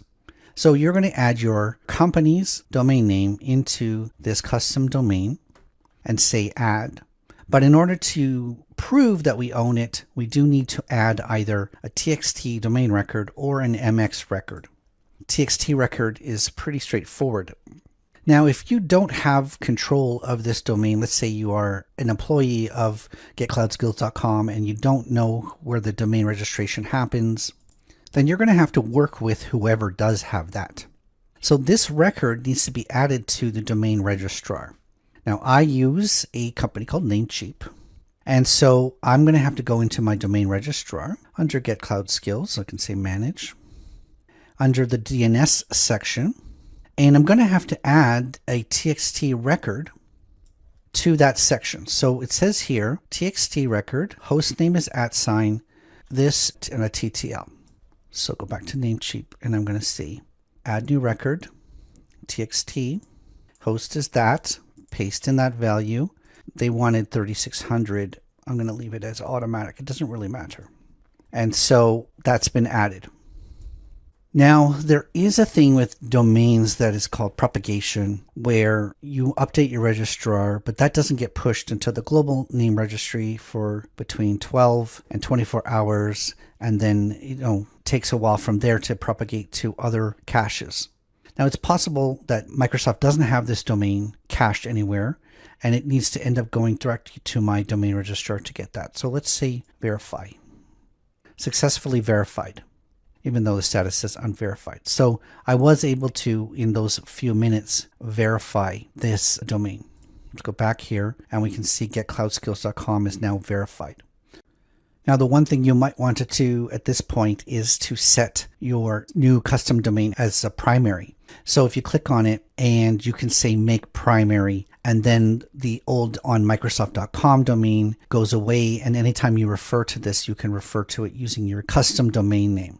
I'm not going to do that right now, but if you wanted to make it primary, if you didn't like this setup, you wanted it to go away, you can certainly make this your primary domain, and it would be what's shown everywhere, including the overview page. So that means I can go back to users and go to add a user, and I can add in Joe Smith and choose the Get Cloud Skills domain and start to fill in some information. So in this way, we haven't gotten into talking about adding users, but we can see that we can customize the domain name through this. And now we've got a Azure Active Directory that will allow us to work with this domain name because we verified ourselves. So that's how you add a custom domain. So we saw when we were creating users that we had, in this particular case, two choices of domain names when we were choosing the username. So in my particular case, it's either my custom domain, which is certpractice.net, or the Azure assigned domain, which is certpractice.onmicrosoft.com. But what happens if you want to assign access to someone from outside your domain? This could be a business partner. This could be a external user, like somebody that works from home as a contractor who does not have an email address within your domain. Because the email is important. This is how they're going to reset their own password. This is how you're going to basically invite them to be part of applications and things like that. So the concept of inviting external users is called a guest user. So we can see that that's called not create user, but invite user. Invite a new guest user to collaborate with your organization. The user will be emailed an invitation that they can accept in order to begin collaboration. So a guest user is an external user who's granted access to your organization's resources. Typically, these are partners, vendors, and contractors who you need to collaborate with to give access to maybe only specific resources in your organization. You don't want to add them to your your non-Azure Active Directory. You do not want them to have an account on your AD, but you still do need to work with them in your applications and to give access to resources. So these are called guest users. And like I said, they'll be given an invitation and they have to accept the invitation in order for this to work. And you can assign them permissions just like you assign permissions to your own users. They have to, if for instance, they're caught by multi-factor authentication, they would still have to go through MFA or conditional access. So they follow the same security standards as your own users. They're just not part of your domain. So let's give an example here. Let's say I want to invite myself, but not my Cert Practice email. I want to invite my Hotmail account. So I'm going to make up, this is my made up Hotmail, and it's going to be .hotmail.com. So don't email me there. That's not a real address. But in this way, this person will get invited, get an email, and they'll get invited to join this domain, and then I can sort of assign them permissions. Now you also get the chance to, let's say they don't want just an invitation to pop up. You want to say, hey, Scott, this is for that special project we will start working on next week. All right. So you can assign a certain message for them to accept this. Again, you can go ahead and say this is not just a ordinary user. It could be, typically you're not going to give them administrator permissions, but it could be, let's say in this case, application developer would be a perfect example here. So I already know that I want this made up Hotmail account to be part of the application developer, and maybe I already know that these are this is on the teacher side.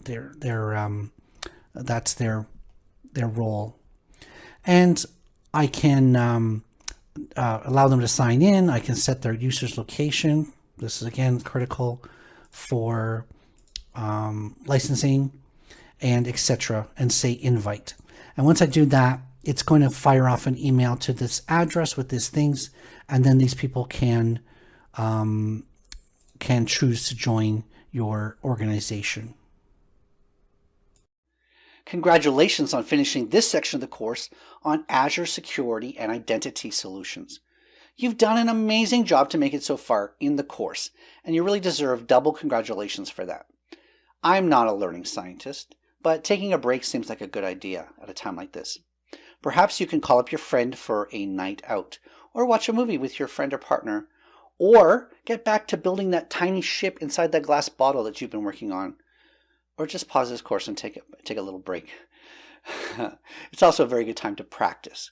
Go into the Azure portal and set up the Azure Active Directory. Create users and groups and assign permissions to resources to ensure they only have access to what they need. Imagine how you would design security and identity services for a solution you're designing at work. If you have questions about Azure Security or Identity or Active Directory, leave them in the Q&A section. I want to thank you so much. So we're back into Azure Active Directory here in the overview screen. We've already talked about users and groups and external users. Let's talk about roles and administrators. Now, when I click on this screen, it's going to take a second to come up here, but it's important to keep in mind that we're only dealing with Azure Active Directory related roles, and these are typically called administrative roles. So we're going to see a list in a second here of all of the roles that are available to be assigned to users, but none of them have to do with low-level assignments. It's not dealing with individual permissions on a storage account or individual permissions in an app. These are all administrative type permissions. First thing I can see is it says your role, and it tells me that I'm currently logged in as a global administrator.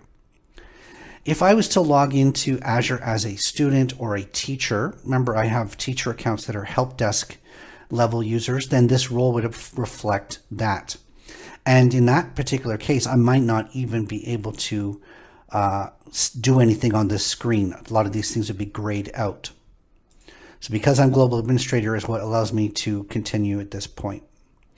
Now there's a list here of built-in roles. You see it says type built-in, and there's over 90 built-in roles that are all administrative related. We can see that application, the first one says application administrator, but what it relates to is managing app registrations and enterprise apps. So if we go back to the top screen here, we've got enterprise applications and app registrations. So being an application administrator simply gives me access to these features of Azure AD. Similarly, other roles within this list is going to give me access to other features. Now, in some cases, you've got administrator level permissions and you have reader level permissions. So you don't have the access in this case to modify the security attribute keys and values, but you can read the security attribute keys and values. And this might be important if you have applications that rely on reading these values, but you don't want those applications to ever modify them. So you'll see a lot of times it's split between administrator permissions and reader permissions. We even have global administrator and global reader. Global reader can read everything that a global administrator can, but not update anything. That's really interesting too. We already saw that you can have help desk permissions, password permissions, the knowledge management, license administration. So all you can do is just manage licenses. So this sort of goes into these very specific administrative roles. Okay. So this might be, you might be thinking that this is not very useful for day-to-day users. When you think about your employees within your organization, maybe only a small percentage, a single-digit percentage of them would ever have administrative permissions, and that's true. So this isn't the main way you're going to use RBAC going forward in terms of Microsoft Azure, but for administrative roles, this is obviously very important. Okay, so let's say that we're just getting started. We've created a brand new tenant for ourselves that we are the global administrator of, or if we just created a brand new Azure account, we were given a tenant that we are the global administrator of, either or. And so we're looking at the screen. You might have this Azure free tier, and I'm working within the AD Premium P2 so I can demonstrate everything to you. Now, the underlying concept, so Azure Active Directory is an identity management service. And so the identities that it's managing are both users and applications, because applications can have identities as well for security purposes. But in the case of users, we're talking about individuals who have been granted access to some resources within the Azure Cloud Platform. Now, when I created this, it imported a couple of users from my existing tenant. And I just recently added myself, the Scott's Course account, to manage this tenant. We can see here at the top right, I'm logged in as this user. And so even though I'm not natively part of that tenant, I've been added as an external guest to be a manager of this tenant. So you can create multiple users. You can either just go into new user and create the user. You can invite external identities to be part of your tenant. And as I said previously, you can synchronize with Azure, with Active Directory on premises, Windows Active Directory, and import a subset of your users from your company into Azure AD.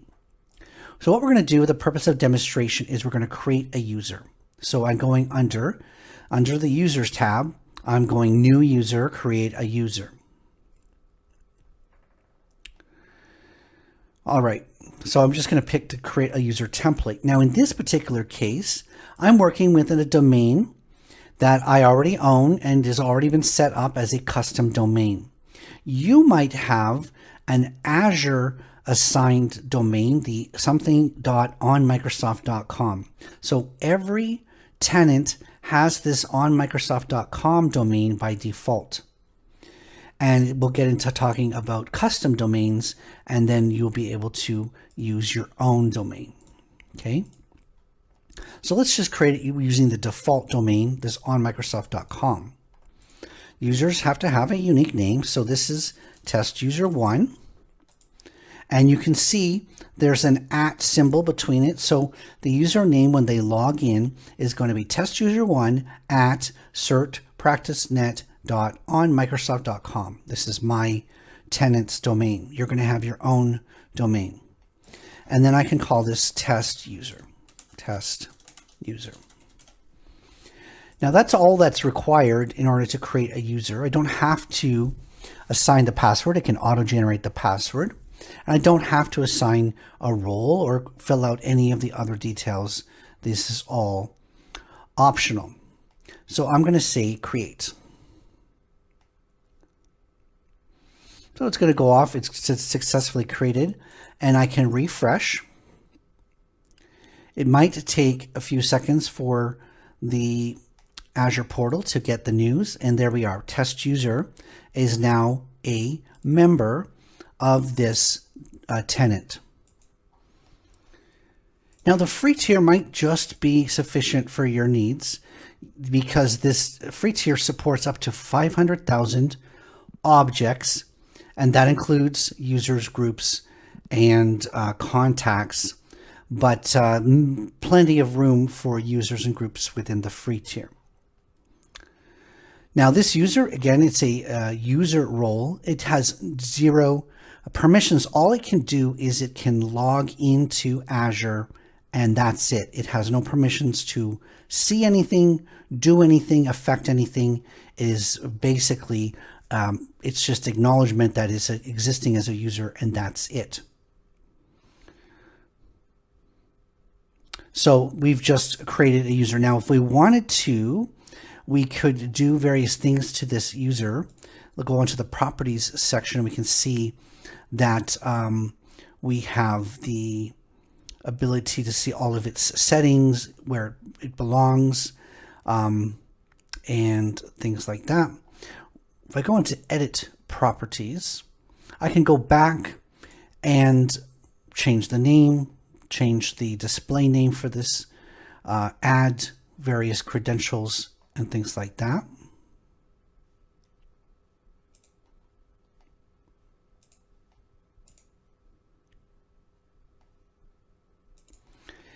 And finally, if this user forgets their password, or in fact, we had it auto-generate the password, and we would then need to reset the password in order for them to be able to log into this at all. So here is basically how you add and edit a user. Now, at some point, you might find this gets filled with test accounts, and you're trying test user 1, test user 2. When you're done, you can easily select the user and just say delete and clean up your mess afterwards. So deleting a user is pretty straightforward as well. So now we've shown how we can create users. Well, you'll remember in a previous video, I compared the differences between the free tier of Azure Active Directory and the Premium P2, as well as the Office 365 tiers. So we're going to find lots of limitations when it comes to this Active Directory if we're not on a premium plan. For an example, I can assign roles to administrators that are built-in roles, but I cannot create what are called custom roles because, again, I'm not on the premium P1 or P2 tier. So if this is your first time playing around with P1 or P2, you can click this kind of link which says get a free trial. There's many ways to get to here, but I'm in the roles and administrators section of the Azure AD, and I can click this banner, and you would see the offers here for a couple of different free trials, and maybe you want to try this P2 tier. And again, this is going to get us access to custom roles. It's going to get us access to extra types of multi-factor authentication. It's going to get us access to some of the artificial intelligence elements of defeating hackers and things like that. So we can click activate. Now in my case, I'm going to click activate, and it's going to reject me because I've done the free trial already, and it's not possible to do the free trial more than once. So I'm going to have to pay to get this account onto the free tier, onto the P2 tier, to demonstrate the rest of the videos. But the rest of you, majority of you, should be able to just click the activate button and move on to, you get 30 days access to the premium features of Azure AD. So when you're ready to learn about that, click the Activate button and get access to that.